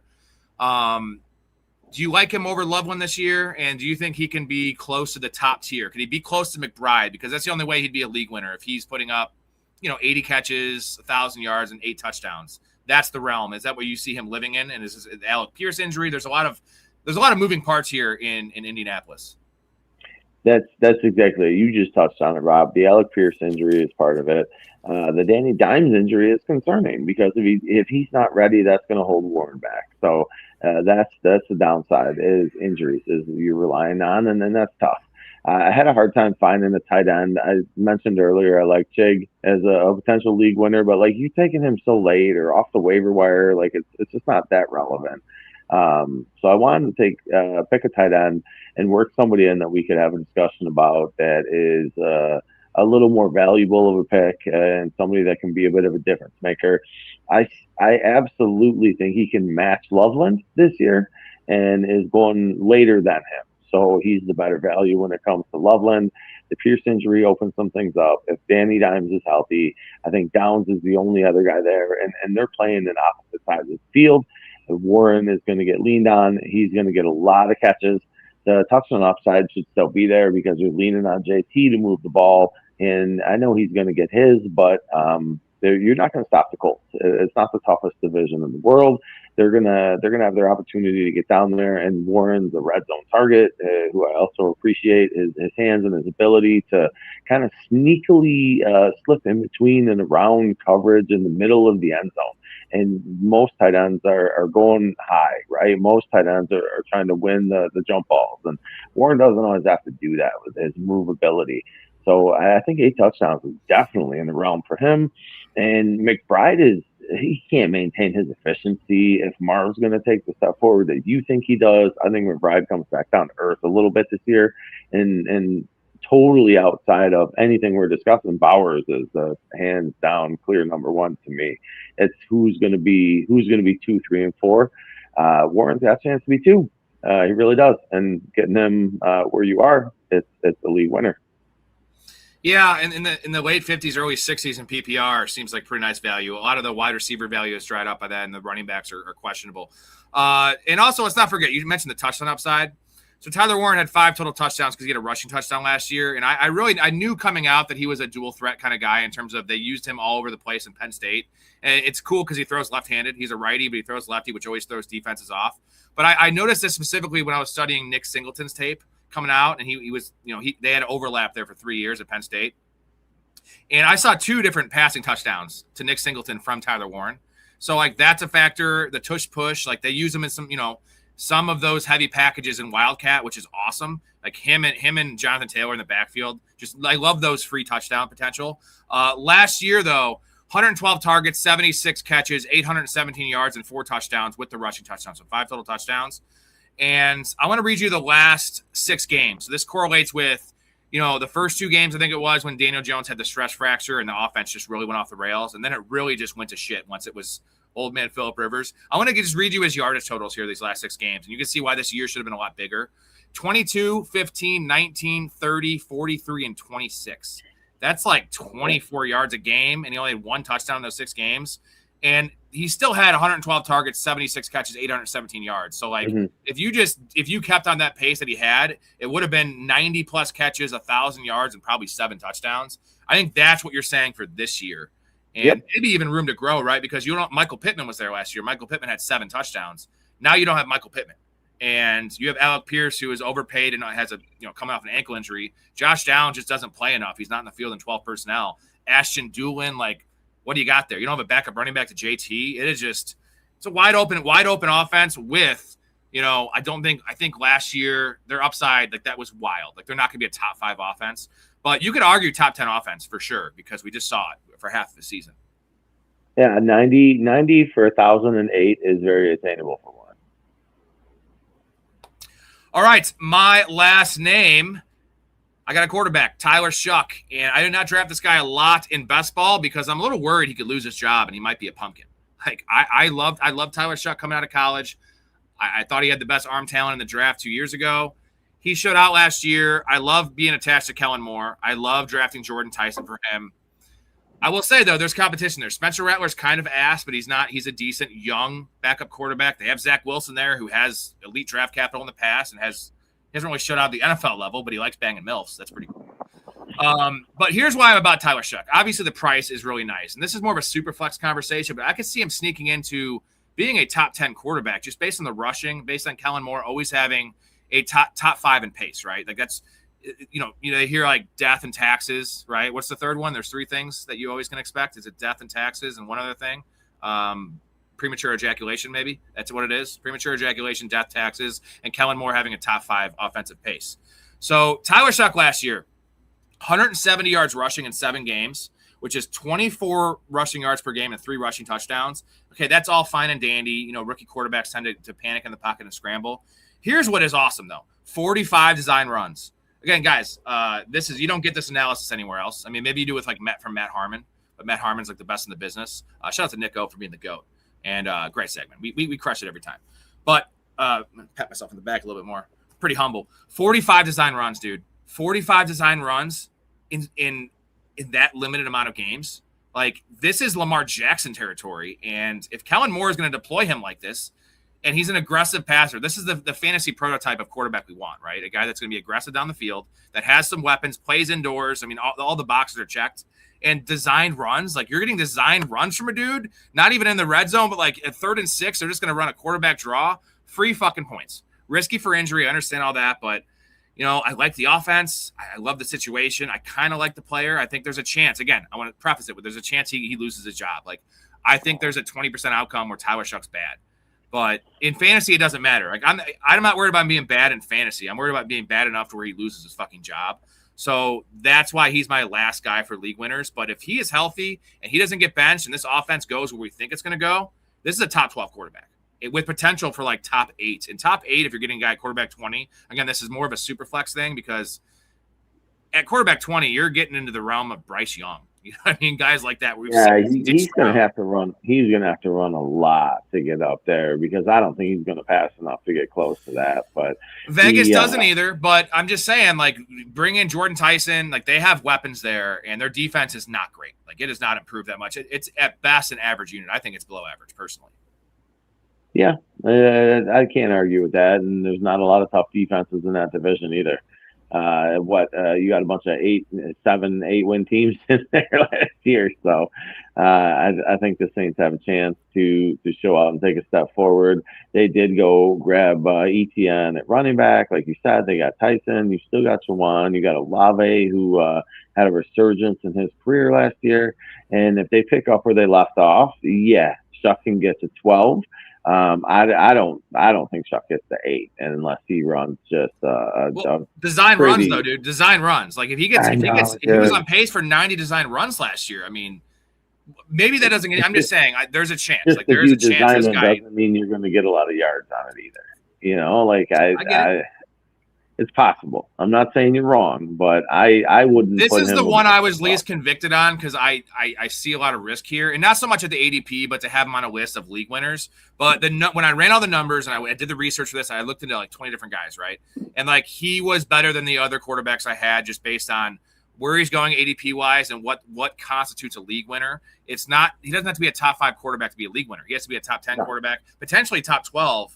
In a super flex, right? This is why I had the super flex caveat. Let's get to your last guy. This is honorable mentions. Let's go through these quick. You have Kyler Murray, which I would have had on my list, but I didn't want to have a crossover. So Kyler Murray, quarterback 17, 19.6 fantasy points per game in his career. And just for like kind of a reference point, Josh Allen averaged 22 last year. Okay. Drake May averaged 21, Stafford averaged 21, Dak averaged 18.8. So his career, Kyler Murray's career, is better than Dak last year, who was a top 10 quarterback. Trevor Lawrence, who had 9 rushing touchdowns last year, averaged the same, 19.6. So, and that's with some bad years of Kyler. He's had a quarterback 4 finish, a quarterback 4 finish, and a quarterback 6 finish in that meat of his career where it was actually going okay. But then the Cardinals and everything else happened. He got hurt. It's not been great. The optics were terrible. Now he's got Kevin O'Connell. Now he's got Justin Jefferson. Now he's got my boy TJ Hawkinson. Damn straight. He should be on my list, the league winner. He is the league winner, but I talk about him every show.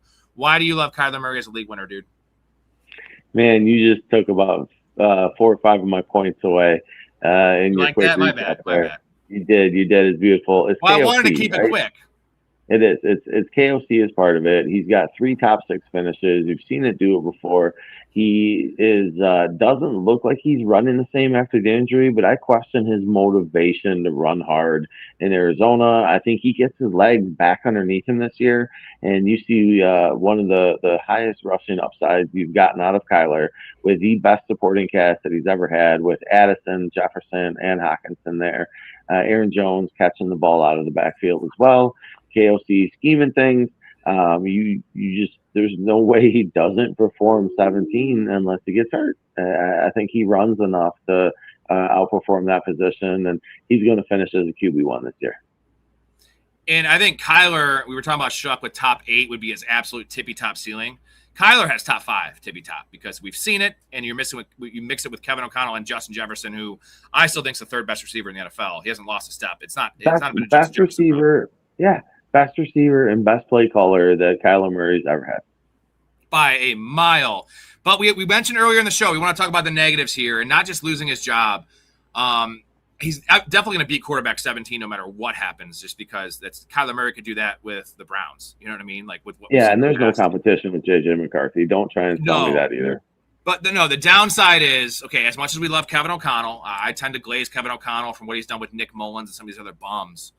We've never seen Kevin O'Connell likes a specific archetype of quarterback, the Kirk Cousins, the on-time passer, right? The guy that processes really quickly, and Kyler Murray is not that. So my question is, can Kyler Murray adapt? I think they need to meet in the middle, right? Kyler needs to adapt a little bit to Kevin O'Connell and play a little bit more on structure and on time. But Kevin O'Connell needs to embrace the fact that he has a sports car back there. And he Justin Jefferson loves, I always say this, Justin Jefferson loves running the dig route. That's his most successful route, his most run that Kyler rolls out and can very easily see and hit that dig route when he rolls out. And if it's not there, there's a lot of design runs. KOC, but he has to roll out. They have to bootleg him because he cannot throw that route in the pocket. He's never done it. He can't see it. So it's if Kevin O'Connell can embrace this and it's a nice marriage, this is to the moon, dude. If it doesn't, then I think the floor is still going to be like quarterback 14, quarterback 12, right? How do we see it? And one of the greatest minds, offensive minds in football right now doesn't, right? Like he has to. Maybe that mind was just so polluted with JJ McCarthy, in his head last year that he is like PTSD, bro. PTSD. All right, last name for me. This is gonna be a quick one. We're gonna get to all the comments. This is Blake Corum. I think this is the easiest name on the list because I didn't. It's kind of cheating. That's why I had an honorable mention because it's injury related, mostly injury related. Running back 34. Now I'll say there's a chance in my mind. I think Blake Corum. I know he's a better runner than Kyren Williams. Like that, the tape says it. Everything says it. The metrics say it. He's not a better running back yet than Kyren because Kyren's a lead and pass pro. He's a pretty serviceable pass catcher. Blake Corum has the ability to get there. Maybe not as a pass protector, but he has more juice. He's bigger. He's stronger. He's faster than Kyren Williams. Kyren has a lot of tread on his tires. If Kyren Williams goes down, this is why I didn't have him on my actual list. Blake Corum's a top 5 running back. Like easy top 5. You agree with that? Top 5 if he gets hurt? I mean, so if Kyren stays healthy, is he a top 5? No, Kyren's got to split the work with Corum. It's going to be a 60-40 or a 50-50. I'm saying if Kyren gets hurt, Blake Corum's a top 5. Top 5 running back. Man. You've seen McVay put all his eggs in one basket. He's fine doing it. He's going to lean on the guy that he knows and that he trusts. And if there's an injury there, I can't even tell you the running back behind Corum, if I'm being honest. So Corum is Kyren Light. Jarquez Hunter, the guy they drafted 2 years ago. He's a pass catcher though. He is. He's a little bit of a mover, a shaker and a mover, if I remember correctly. Was it Tennessee or something? Oklahoma State? I can't remember. I feel like I saw him in an orange jersey. But either way, he's a small little dude. He reminds me of who's that guy? Rodgers. Remember the small running back in the Falcons? Reminds me of him. Anyways, Blake Corum, league winner. I think it's pretty easy. If there's an injury, I still think that Blake Corum's a fine pick without the injury, and I think there's a chance he wouldn't totally make Kyren unusable. I think it might flip. I think it's going to be a 60-40 to start the year. I think by midseason we might see 60% Blake Corum, 40% Kyren Williams because Blake Corum's a better runner. Yeah, I don't think so. I know no one agrees with me, but I still think so. I love the film and I love Blake Corum. We all got to have our takes. Yeah. I don't know. We'll see. Sean McVay, though, they're in such win now mode. If he is the better runner, again, he's not a better running back. If he's the better runner and they're salting these games away, Sean McVay is going to lean on the better player. He's going to lean on the guy that's going to get more yards per carry and make more out of nothing. And I like Kyren. Kyren's fine. He's an average running back that is overperformed based on situation. That's my thing with Blake Corum. If you don't have Kyren there, and same with Kyren, right? If there's no Blake Corum there, Kyren's going to be back what he was before, 17 touchdowns a year, right? Like that's the thing. But Kyren goes a lot higher than him. So, all right, let's get to the comments. We have a lot of comments. You got about 30 minutes left, Nico? I do, but you got to give me about a 5-minute break. All good, man. I'll pound through some of these. I'll be right back. All right. Braylon Allen is an okay handcuff. We think he is. They love Isaiah Davis. I'm going to get to where we are. We're way behind the comments. So we have like 50 comments to get to. Kappa's in here. What's up, Kappa? I didn't see you in here. Let's see.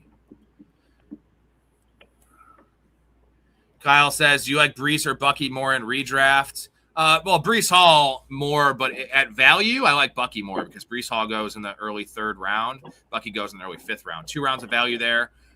In a vacuum, I definitely prefer Breece Hall, but at value, based on where their ADP is, give me Bucky Irving all day. Let's see.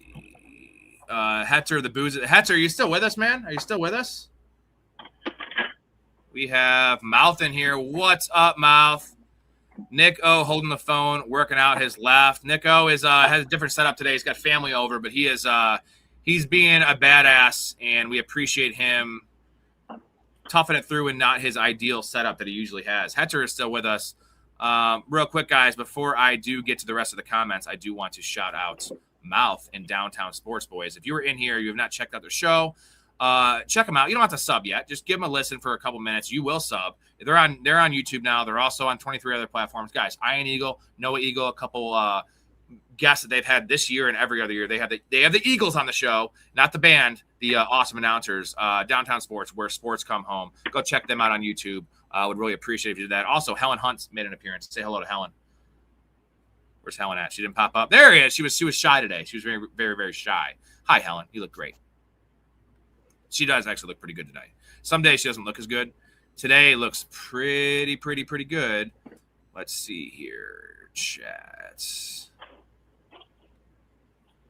Crydog says you and Kappa always going with Cardinals players. No, Kappa was the biggest Kyler fan. I am just kind of bullish on this offense a little bit. Mike Tomlin will be back. He will be back. He could pick his job when he comes back. He's taking the year off. He needs a breather. He was there, 17 years, 19 years, 18 years in Pittsburgh. He was awesome. What's going on, Bryson? How you doing, man? Sorry I'm so delayed in these comments. Wanted to power through this segment here with my boy, Nick O. Patrick says, I swear to God, if I see Christian Watson get injured again this year, I won't even touch him again with a 10-foot pole. Yeah, this is kind of it for him. I mean, again, we just mentioned he's never had more than 66 targets in his career. Like, this is the stars are aligning for Watson. We need to be drafting him more. Let's see. You both are wrong. Give me Jalen Coker, baby. I love Jalen Coker, man. I'm really bullish on Ted McMillan and Jalen Coker because they're the only 2 receivers of note, only 2 weapons of note besides Chuba, who averages like 2.5 yards per catch or per target at least. The tight end room there is so bad with Jadavion Sanders and Tommy Tremble. Like, those guys are both going to eat. I think Coker is probably a better value than Ted McMillan. And I take him. I have Jalen Coker in like 23% of my best ball drafts right now. And I've done almost 300 of these fuckers. So I am really, I mean, those are all like my last half of those. The last 150 I've done, I've probably been drafting Jalen Coker like 40% of the time. Love Jalen Coker. He is glass. He was glass. Let's see. Is this the Jalen Coker dude? Who was the guy last year that was touting? What player was it? It was Josh Downs. We had the Josh Downs guy. Now we have the Jalen Coker guy. All right, I love Jalen Coker. You don't get an argument from me.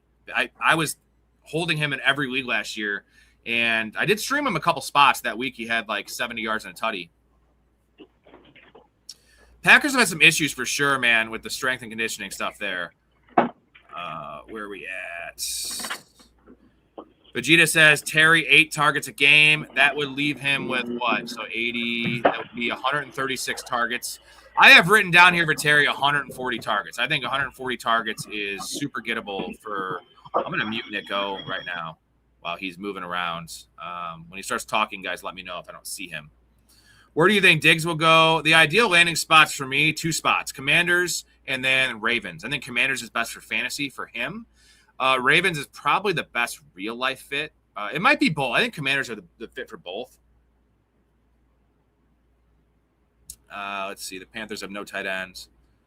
Oh, give me Coker over Terry. I mean, no. Ted McMillan over Terry. Like, I'm sorry. Oh, there, Nico's back.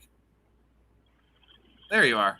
Yeah, sorry, buddy. That was a lot of moving around. The wife came to bed. I moved to the garage. I wanted to keep this party going. Wanted to give back to the people, answer some questions, and I had the earbud in the whole time, man. I heard all your answers, so I'm on pace. Basketball Sports Energy says, "Give me Coker over Terry McLaurin." Like, I want McMillan over Terry McLaurin. Like, that's not. I mean, the one guy's going wide receiver 50 for a reason, and I think it's great value, but like.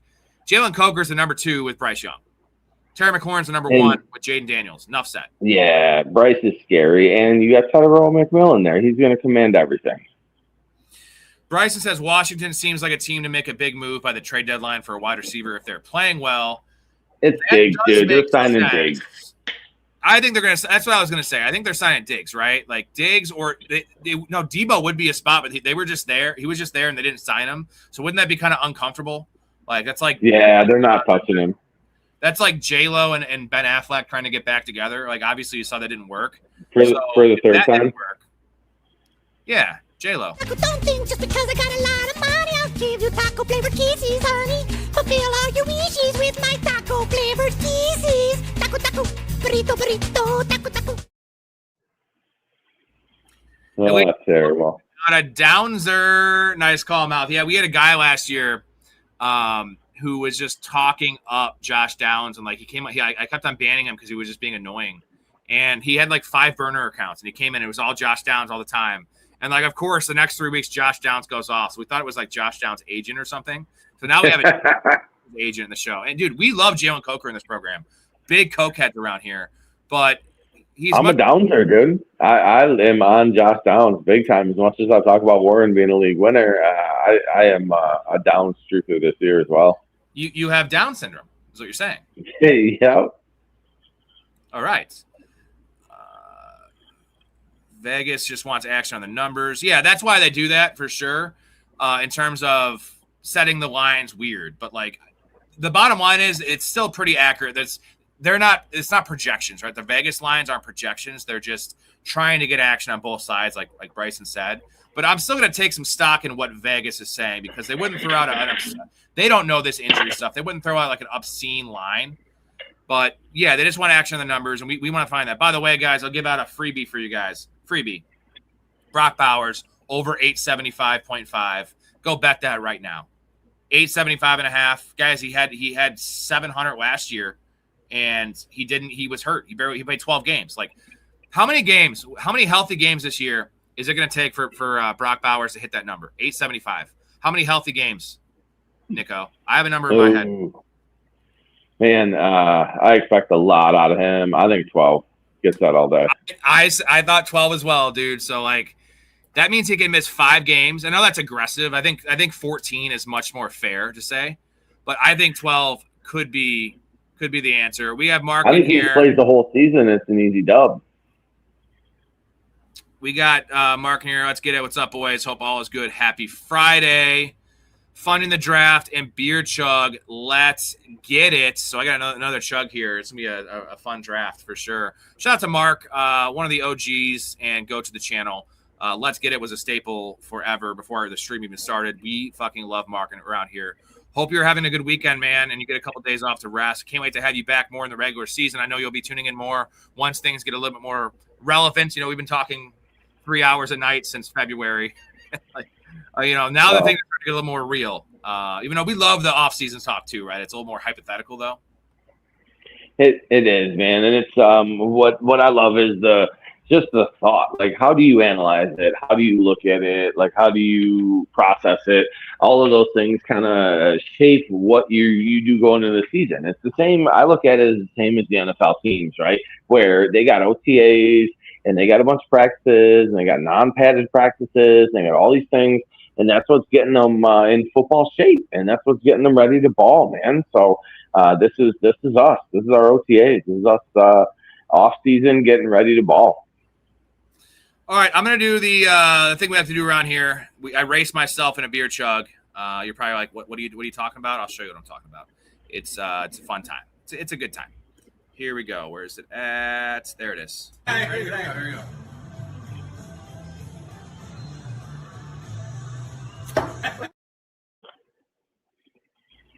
I might have won that one. I don't know. It's hard for me to see, but it was. That was fast. Yeah. The nice thing is these are 12. Like usually, that's a pint that I'm chugging. So I was a little better back in the day. So I make it fair by doing 12 ounces. So. I love it. All right. Dallas Cowboys, he hates Dak Prescott. He says, thanks for the content. We need a quarterback one. Dak sucks. I mean, if you think he sucks, that's fine. You're not getting a better quarterback than Dak Prescott. Where would you rank Dak Prescott in terms of quarterbacks? Take the age out of it, right? Like, let's count Matt Stafford as a top 5 guy. We're not talking about the future. This year, for this season, Dak Prescott, what quarterback is he? Number one. Real life. Where is he finished, or where do I rank him going into the draft? No, real life. Dak Prescott. This is a real life take. Where Dak Prescott is the 5th best quarterback in the NFL. He's the 10th best. Give me your number here.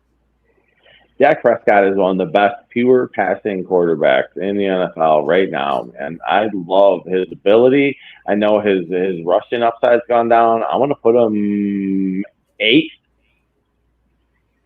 That's kind of where I was at, the 7 to 8 range. I mean, so like, unless you're getting Trevor Lawrence walking that door, and I'll tell you, I would have Trevor Lawrence lower than Dak Prescott. But I like Trevor Lawrence for the future, obviously. He's a lot younger, more mobile. But like, but right now, how are you going to upgrade?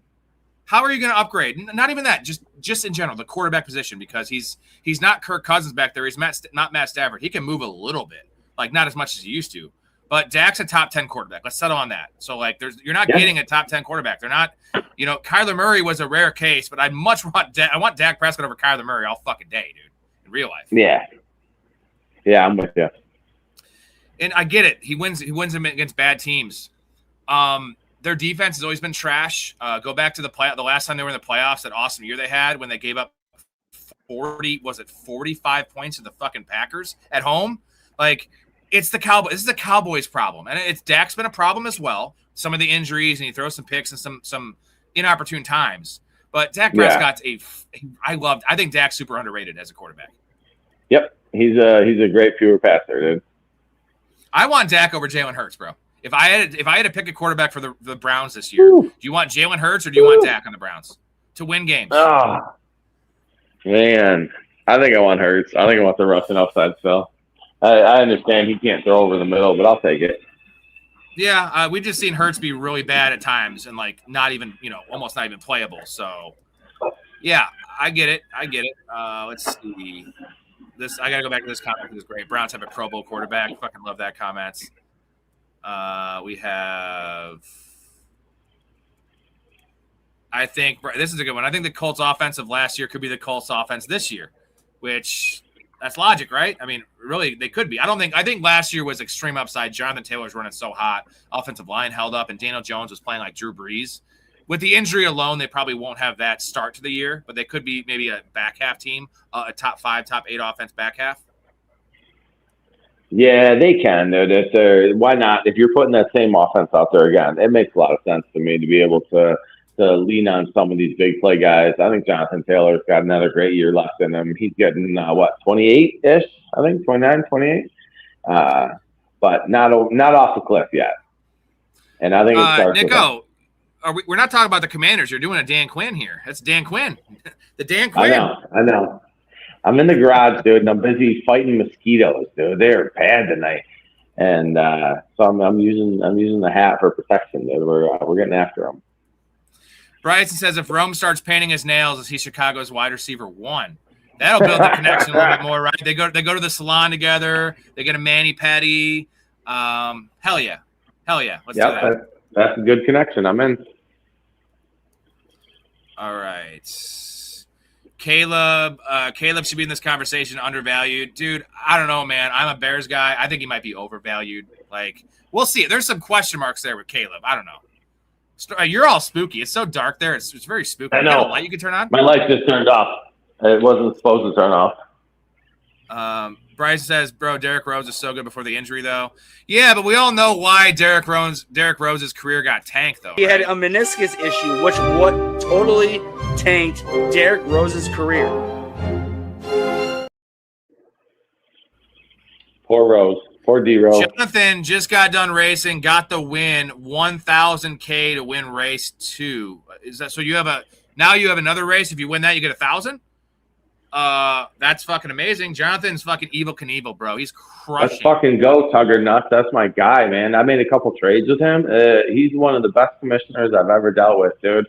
Pro's pro, a gentleman when it comes to fantasy football, dude. Great guy to deal with. Anyone else in this league, don't message him. And me and him are going to trade from here on out. Do we like Worthy this year?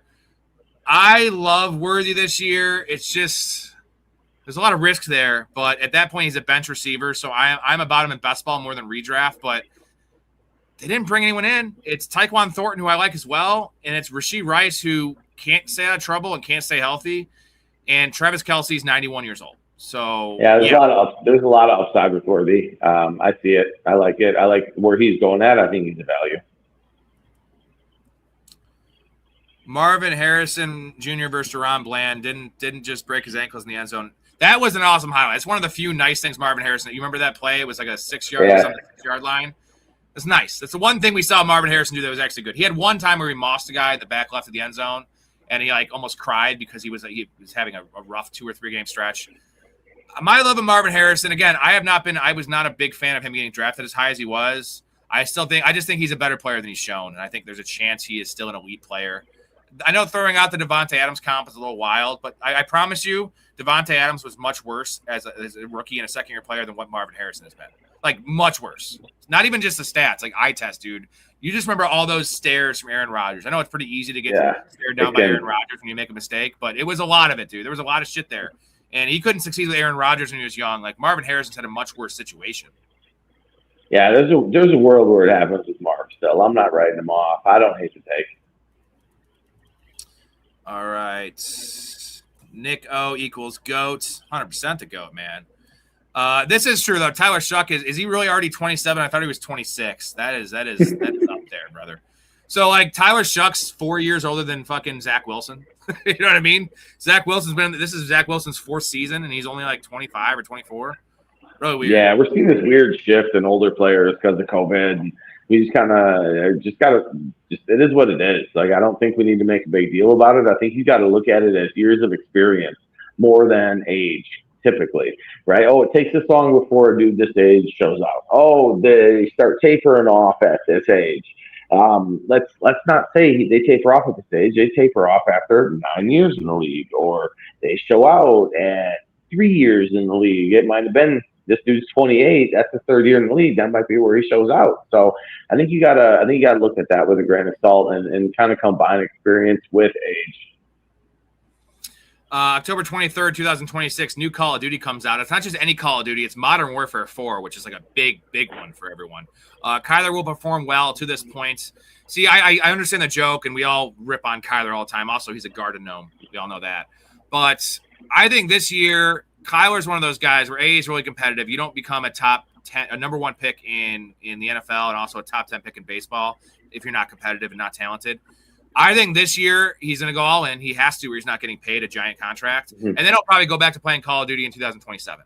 So he'll probably skip Modern Warfare 4, and then wait for the offseason. I think so. I think he has to be in his best behavior, actually watching film, all those things. I could be wrong, but like if it's not now, it's never for Kyler Murray. It's literally that's exactly it. Ever. And what you have to invest in him, that's fine if you miss. It's like, if you have that crazy uncle that everyone has, that loser uncle that's an alcoholic, and let's say it's your uncle and your dad gives him a great opportunity, and he's a bad alcoholic, and this is his shot. If he gets drunk and shows up drunk to work, he's never getting another job with a family again. If Kyler shows up drunk to work, essentially with video games and not being prepared and just not working hard, he's not getting a franchise quarterback money ever again. So he can go back to his money, guaranteed money, and then just say fuck it. It's bad, but my brain thought you were going to say, you hit a certain age, and if your uncle hasn't touched you yet, he's not going to. Joe is speaking my language. Major risk, high reward. Hawk will be a top 3 tight end. You're my spirit animal now, dude, because he's my most drafted player in underdog. I'm at 44% on Hawkinson. The thing is, it's not a major risk though, because he's going tight end 22, so there's no risk. He just got added off the wire in our Dynasty League, man. In the Dynasty League of the pod, he just got put on a team like last week, dude. Storey, we and Storey co-manage our team. He wouldn't let me pick him up. And like, because I was in charge of, it was my call to draft Mahomes and Worthy. And I just thought Mahomes was too good a value in a dynasty. And he's like, I'm being fair. We're co-managing the team. He's really against Hawkinson. Obviously, that's my he's gonna be a PP of mine for sure. And I just said whatever. I feel like our team is good enough. We have Sam Laporta at tight end, so that's why we didn't pick him up. But he should have been drafted. Oh, you got Brenton Strange too. Yeah, I hate Brenton Strange though. Like I hate him. I want. Do you want Brenton Strange this year, or do you want Hawkinson in redraft? Strange. Full PPR. Really? Strange. Ew. Not even close. Oh. You want to trade me Strange? Yeah. We'll talk. We'll talk. Yeah, man. I got Fergie. Don't tell Tom I'm trying to trade Fergie though. Hetzer's getting heartburn from the booze. What are you drinking, brother? Is it are you drinking Twisted Tea? Because Twisted Tea will fucking destroy your chest. No, it's Arizona tea. I was talking to Hetzer. I know you're drinking tea, bro. You can't drink beer because your stomach issue. You have a stomach issue. Yeah, nothing carbonated, man. I can drink whiskey though. You're kind of a little bitch. Your hands are what makes it possible. Your shoulder pads are hard and stiff. Your hands are tender and they can move and caress the ball. that's kind of gay, but hey. Bryce says your garage looks on point. I've been in that garage. America. Have a 250. Kenneth says, why can experts still say owned when talking about baseball, but when talking about football, they say rostered? 2026, bro. Those people want to watch the movie The Odyssey. Let's move on.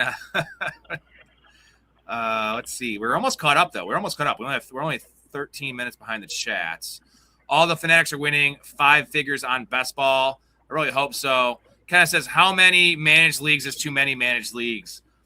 You know what? I'm going to tell you this year because last year I did 36. I managed 36 leagues. I did my 25 and my wife's 11, and she was co-managing those with me, but I was in charge of the waiver stuff because she was working.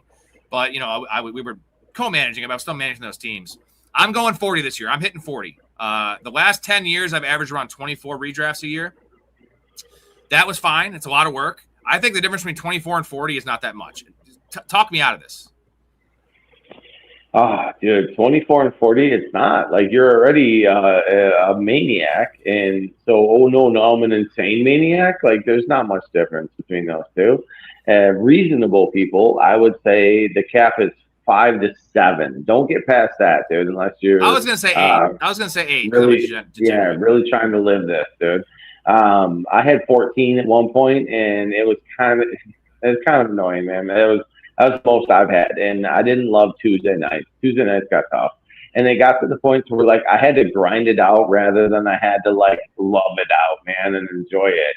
It's like you're going to the sperm bank to get tested and your count, and you got to see where it's at. Like, okay, you did your thing, but like you're at home with your old lady, like that's another animal, man. That's love. Like you got work and you got love. Like I think when you get too many, it turns into work personally. But you, my friend, do this for a living and you do it well, and I'm proud of you. So you stack. The average person, unless you're doing this shit for a living, unless you're a professional, like Robbie Simmons over there, don't do it, man. Just do it for the love. I would never tell anyone to do over like 20. That's insane. And I'll say this. For me, forever I was in the golf industry, so I was working seasonal. And draft season, the first month and a half were really tough because I was still working 50 hours a week. That was a grind. Doing 24 leagues and waking up at 5 a.m. for work and, golfing and everything. I was just super busy. Now it's almost easier because I'm doing this for a living, essentially. 4 hours a night, 6 hours a night in terms of prep for the show. And, like, I was already used to doing 24 leagues while working. So, like, why wouldn't I? And also, it's been my winter incomes. I haven't worked a winter since I was 18. I've been relying on fantasy. And I lost 1 year. I lost money 1 year, like $400. But I've doubled up almost every other year. And that's why I'm upping it to 40. For one, I got to put my money where my mouth is. For two, I need the fucking money. And people are like, my wife always used to be like, Eric was always like, why are you spending all this money on fantasy? I'm like, I'm essentially loaning the money out, $6,000 out, and I get back 11 every year. So like, I'm not actually spending money on it. But this year, especially, like, I need the money. I need to double up and triple up and have, I didn't make 6 into 12 to keep this show running, as well as all of your guys find donations.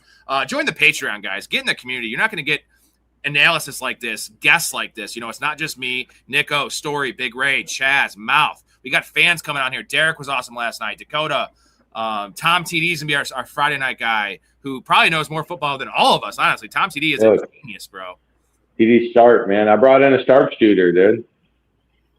I love him. I love Tom. I got to get to a super here from Bryson. You got to help me with this one. DDP or Kamara Usman. Do you know what that means?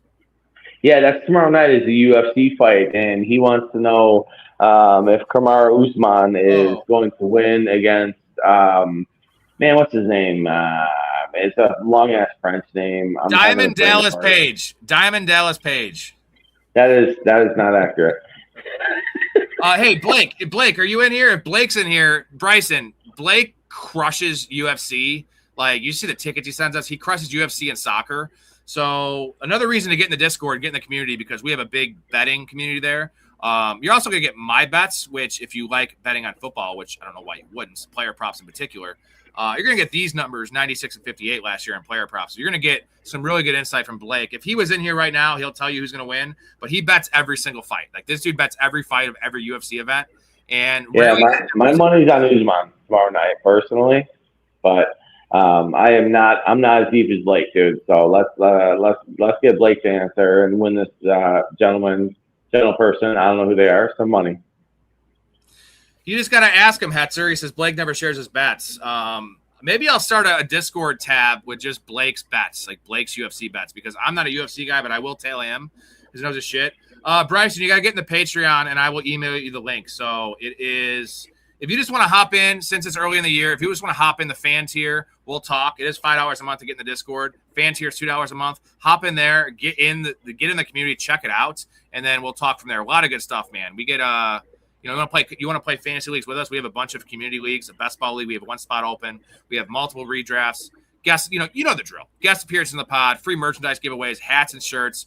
When you sign up for a professional or higher tier, I will mail that shit for free. By the way, if Connor's in here, I did send your shit out yesterday. Hopefully you get it tomorrow. And like I said, you get access to the bets. There's a lot of good stuff, and there are rankings. A lot of people sell you draft guides. Yeah, we have some of that stuff too. We're selling a community and intimate. Like, I will help you guys draft teams. I am there for trade questions, as I am in the show. But once the season starts, it's going to be hard to get to every comment. Like, I get to everyone's comment in the Discord because just DM me, bro. Like, I'm always there. I'm trying to build this thing up. So, yeah, just go link in the description. Go to the websites. It's super easy to find. Patreon, Professional Fanatics. Love to have you in there, man. And it's a good time to get in, too, because we are 7 weeks away from fantasy football. Dude. So where are we at? Brother. It's getting hot. Again, don't do 40 leagues, guys. Don't do 40 leagues. It's a lot of time. Seven's a magical number in my opinion. It's a good number. Lucky 7. Bryson, Myles Garrett over under 0.5 beating a quarterback with his helmet this year. Oh, dude, I love it. It's under. He's not gonna do it. Maybe he pulls it and Ndamukong Suh and steps on somebody. Remember that? That was awesome. Suh was such a dirty player, bro. A dick stomp. Kenneth, I agree. Dak better than Hurts. Dak over Hurts all day. Eagles have 2 Super Bowls if they had Dak as their quarterback. Even though Jalen Hurts played all-time level in both Super Bowls, so maybe not. But how many playoff wins does Dak have? What team does he play for? I mean, I'm just saying right now. If he's that good of a quarterback, he needs to be the tide that lifts all boats, man. Not losing the first round every year. Bryson is 370 drafts deep on Underdog. Dude, you have more than me. I've been drafting since fucking,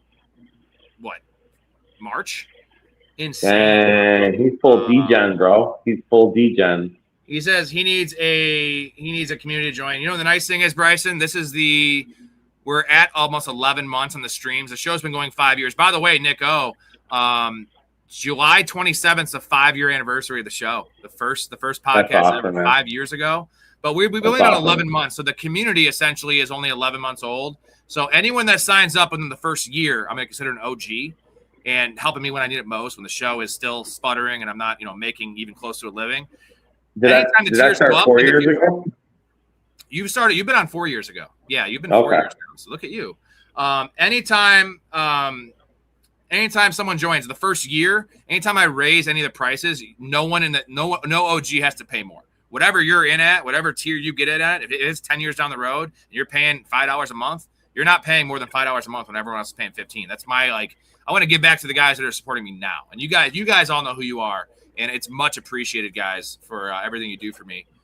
I wish I had the intro. So I had an intro of There Will Be Blood, with Daniel Day-Lewis beating the dude with a bowling pin and killing him. And it literally looks exactly like Myles Garrett beating the shit out of Mason Rudolph. It's a play-by-play. So I think that There Will Be Blood was 2012. So that came out before Myles. I think Myles Garrett got his inspiration from watching There Will Be Blood. He's like, it could be. Fuck this Mason Rudolph, dude. All right, let's get to some more comments here. We got to do a draft after this. Ken says Tyler Warren's extremely underrated. No way JT scores as many TDs as last year. They got to go somewhere plus 5 to 7 checkdowns per game. Tyler Warren's my tight end 1 this year. Now that's spicy. I mean, Brock Bowers is going to be hard to touch just based on the talent level he has. I said Warren could finish 2, so I'm right there with you, brother. You love Tyler Warren. Jonathan has another race tomorrow for another 1K. So he did win $1,000 tonight. Fuck yeah, Jonathan. That's awesome. He said, appreciate the kind words from you about the dynasty trades that you guys made. You guys are fucking teaming up now. I'm calling collusion, bro. Collusion. We made a trade. We made a trade during the draft, right? During the startup draft. And then we just made a trade recently. And they've been the most chill, honest, easy to negotiate trades ever, man. Beautiful. This is bad. You can't call this out on air. Everyone else, most of these guys in here are in our dynasty league. We're pissed. We got to definitely write a song about how we do not diddle kids. Do not diddle kids. It's no good diddling kids. There is no quicker way for people to think that you are diddling kids than by writing a song about I love that. Yeah, Jay, we're drafting tonight. I got to get through all these comments. I don't leave a show without finishing every comment, so it'll be about 10 minutes. Kenneth, do you do any auction drafts? What's your strategy? $200 budget. Dude, I don't, because I just don't trust people to do the right thing, and auctions can be really lopsided with people doing dumb things early in the draft, early in spending all their money or saving all their money. So I do want to do maybe we'll do a community auction league, maybe not this year, maybe next year when you have more people in there. I would love to do an auction league. I think it's the most fair way to draft. It's solid, dude. I haven't done them either. I'm with you. I have another question, though. What about a dynasty best ball? Oh, dynasty best ball. So that's spicy, bro. All right. Dynasty best ball. You could say anything, and I'm like Kramer, where it's like, when Jerry's like, you want to go do this? He's like, yep, before he even finishes it. And Jerry's like, you could have pretty much said, I could have said anything there, and he would do it. I'm like, yep, any fantasy-related thing, I'm fucking in, bro. I'm in. Just saying, the people look hard by like that. Kenneth, missed your take on Bucky. Are you in or out on Bucky? The fact he's not practicing right now is rough, but in the 5th round in full PPR, I'm in on Bucky. I am in on Bucky. I'm also in on Gainwell. Middle of the 5th round, dude, around pick 57. How could you not be in on Bucky? I want to buy in on this Bucks offense. It's not a hard, I need to have him on my team like Marvin Harrison. I want to have Marvin on all my teams as many as I can. Bucky, I want to take some shots. I don't want to miss out on Bucky Irving's upside. But 3.4 yards a carry last year was really rough, and it looked as rough as the numbers say. Yeah, I'm not a Bucky guy, man. I don't want to take the risk, but when he falls to a certain value, then you have to. Why not? Anybody's draftable at a certain point. Derek says, Bryson, this is the place to be. It is the fucking place to be. We love it. We love the Discord and everyone in there. Let's see. Dude, there's a joke in there. Is it a? There it is. Drekus. The place to be, though. There's a bar. There's a joke. There's something. You're missing something there, dude. I can't think of what it is. Place to be. Fuck. It's from a movie. It's from something, dude. It's what do you call it, Kramer? It was. Come on, Rudy. Come on. We call it the place to be. The place to be. Yes. Love it. Duplessis. Again, I'm not a UFC guy. That's a hard name to pronounce. That's the guy, South African fighter. By the way, shout out to Keith big shooter, a fanatic in the Patreon. Keith, you got to hit me up. He's coming on the show next week. Keith's going to come draft some best ball next week on the program. Let me know when you're available, man, and we'll make that work. Kenneth has a good question here. Last couple questions. We're going to start a new stream in 10 minutes after we end this one. Do you let your past interactions with players affect you on every year? A fresh start example. I want to be on intent this year, but he cost me my championship last year. That's a losing strategy. A lot of fantasy players do have that. That's why Marvin Harrison's going in the 6th round this year. The best example of this is why was Kyle Pitts going tight end 19 last year? That is exactly why, because Kyle Pitts has fucked everyone's butt every single year from his ADP skyrocketing. Rookie year was fine, and then after that he screwed everyone over every year. That's the kind of stuff we want to avoid in this channel. We don't let last year affect this year. You gotta play. Dude, you got to play fantasy football like a Major League Baseball pitcher, right? Oh, you left one hang over the plate. Dude hit a home run. What do? Nothing. Shake it off. Come back to the next pitch and smoke that bitch. Like, that's it. That's what you do, man. Super short-term memory.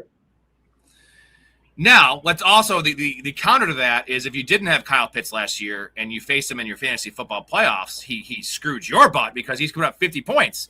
Let's not let that affect us, and let's not draft Kyle Pitts at tight end 4 because he had a great game. Want to know how he had a great game in a great fantasy playoffs? Because Kirk Cousins was playing quarterback, Drake London was hurt, and Kirk Cousins cannot throw the ball past 12 yards downfield. So, that's hashtag Bowers. Bryson, the only big advantage you get in $22 a month is I will literally take time away from my day. And if I'm not doing a draft that day, I will Zoom call you and draft your teams for you, with you. I don't think you need that because it seems like you are, 370 best ball drafts. You probably don't need that help. $10 a month gets you almost everything else, dude. Free merchandise, all access to the leagues, pretty much everything else besides. And $22 a month gets you to come on the show as well. You qualify, and it's not like a drawing. If you want to come on the fucking show, I will get you on a show for segments. Not every week or anything, but I mean, a bunch of guys have been on 5 times now, 6 times in 6 months. So we love having the community on the show, and it seems like ball. So I'm not one of those people where it's dude, did you go to college? Are you a professional podcaster? Dude, I just want to have a good time, drink beer with my buddies, talk ball, hang out with you. Yep. So anyone's welcome. That's what I do, man. Oh, Nick, kick back, chill, and have a combo, man. You're very, very good. You and Storey are much better than me at this podcast. So I'm learning. You're just trying to keep us on the pod with you. No, I know you guys couldn't host a show like I do because I've got it to an art form, but I couldn't be the analyst that you are. If I came on your show, no way I'd give the answers you give. You're just me and Storey joke about this all the time. You can give a 4-sentence response without taking a breath. You're like a fucking fish. How do you do that shit? You're struggling to breathe and sweating, and you're just blah blah blah blah blah. No ums or likes in your statements. Dude, I hate ums and ahs. I try so hard to never say ums and ahs. No shit. It's wild. It's wild. Jonathan says will be fun to come on to a show with Nico. 100%, man. Like I said, you guys are all welcome to come on again. Jonathan, you'll be on again soon. Kenneth says, have a good night, guys. Always fun hanging out with you. You show the funniest cutaway clips. Thank you, man. I try. We're going to get all new, fresh cutaways. I'm not going to take all of them down. I'm going to probably cut them in half and put 25 new ones in here for the upcoming season. And then we like to have those as kind of nostalgic stuff, right? I love playing. It's going to be hard to take away some of these, you know what I mean? Simple Jack, the story of a mentally impaired farmhand who can talk to animals, was a box office disaster that many critics called one of the worst movies of all time. Got a good brain. I think you've got a fine brain, Jack. You make me happy. But now the question is, can speed... Hey, Derek says, Nico. You can cut that one, brother. I've had enough of Simple Jack. You can cut that one. I love Simple Jack. Nico, Derek says, Nico, hit me up in the Discord to get my info for our date on your trip down to Dallas-Fort Worth area. Yep. Bet, dude. I'll be down there in November. We're going to go eat some brisket or some beef ribs, man. This is where I'm at. Derek's a great dude, man. Derek has been on the show a couple times now. He's just he's old. But I'm kidding. He's 51, but he still gets massive erections, and knows ball, great father. You guys, I'm telling you, you two are going to get along so fucking good. I've got to know Derek pretty well these last 6 months. I've known you for quite a long time. Like, vibes of you two are very similar, like just good times, good vibes, good people. And that's what I love about both you guys. So I think you guys are just I think Campbell as well. You're going to get along well with Campbell. It'll be a good time, man. I'm barely on Discord, if I'm being honest. I gotta get better about it. I gotta get more active on it as the season gets closer. So I'll come through, man, for sure. You know the old saying that any friend of yours is a friend of mine. That's a bullshit saying, because no, like that's just a blanket statement. And like, what if my friend's a murderer? Like, you want to be friends with a murderer? Like, you're not a murderer. Derek's not a murderer. You're both stand-up individuals, and you both like love your family. And like, I don't know Derek as a parent, but from what I've heard, he's elite. I know you're one of the best fathers I've ever met. And you fucking care. You can tell when someone cares, right? And you fucking care. Derek cares. I care about you guys being great parents for some reason. I'm a weirdo. Yeah, I appreciate you, brother, man. I know you got a ton of respect for your old man, and that's you don't have kids, but you can see what your relationship was with your dad, and you can see it around you. So I appreciate the kind words, and I just do the best I can. That's it. Simple Dak. We can make that simple Dak. Bryson, would you all do a $555 draft on DraftKings on or off the stream? Either way, my shared screen / money, obviously. Dude, we can do that together. I would never put $555. I wouldn't even put $250 in the best ball. My redrafts are all 250s. I like to do, $500, $15, and $10 tournaments. That's how I balance out my stuff. But Bryson, 100%, bro. Come on the show. We will draft your team together. You can have more of the influence if you want. It's your money. That'd be fucking amazing, because people will tune into that shit, because that's a lot of money for a fucking. Yeah, it's baller status, brother. Preach. That's awesome shit. All right, I got to get Nico out of here. We're going to do another stream, guys. Give me 10 minutes. I got to let the dogs out, go to the bathroom, and grab a couple more beers. And then we'll say 12:30. I'll try to do it 9 minutes from now. 12:30, I'll be back with a underdog stream. So I'll send it in the Discord for you guys, the link, or just check it on the channel. 10 minutes. Nico, awesome stream. You're the GOAT, man. Awesome conversations. Love the league winner conversation we had. I think we had some good – it was a good exercise to just talk about some of the downsides of these guys that we do love. But, they're not all going to be league winners, obviously. I don't think we're going to hit – last year we hit on Olave, Pickens, Javonte Williams, and Tucker Kraft. Like, I don't think I'm going to go 4 for 5. But I want to go 2 for 5. 2 for 5, we win a lot of money. Yep. I love it. Appreciate you, man. It's always a good time. The working through the thought process and just stacking player knowledge on top of player knowledge, episode after episode. That's what leads to the culmination of beautiful drafts in 7 weeks from now. So y'all just keep absorbing the knowledge and putting tidbits away and using us and then all your other tools and resources to form your own opinions and build your own draft with spending your own money and go win, man. Well said. Next time, also, make sure you have your studio ready when you come on my fucking show, okay? Show some respect. Sure. You made it work, but that voice sounds so much better with the nice microphone I gave you. That thing is yes, so sir. nice. You already have a great sir. voice, but it's a little cringe in my ear. And just can you apologize? Say sorry. Oh, man, I'm so sorry. I don't know what I was Dude, appreciate you coming on. You're roughing it, man. I love it. All right, guys. Thanks again to Nico. Everyone for the super chats. Appreciate everybody. 8 minutes, 7 minutes now. We'll be at a new stream. We'll see you there. Thank you again, Nico, and everyone else. Love your life. Stay positive and respect each other. We're out of here in 7 minutes. I'll be back. You just seem like a good dude. I thought I'd see if you want to grab a beer, that's all. I'm glad you called. We get home safe, Pistol. You got it, Jobin. I'm sorry, what? Nothing. Oh, what'd you say? I don't know. You nicknamed me Pistol, and I just called you Jobin. It means nothing. I'm drunk. I'm gonna call a cab. All right, man. You have my number, yeah? I got you stored in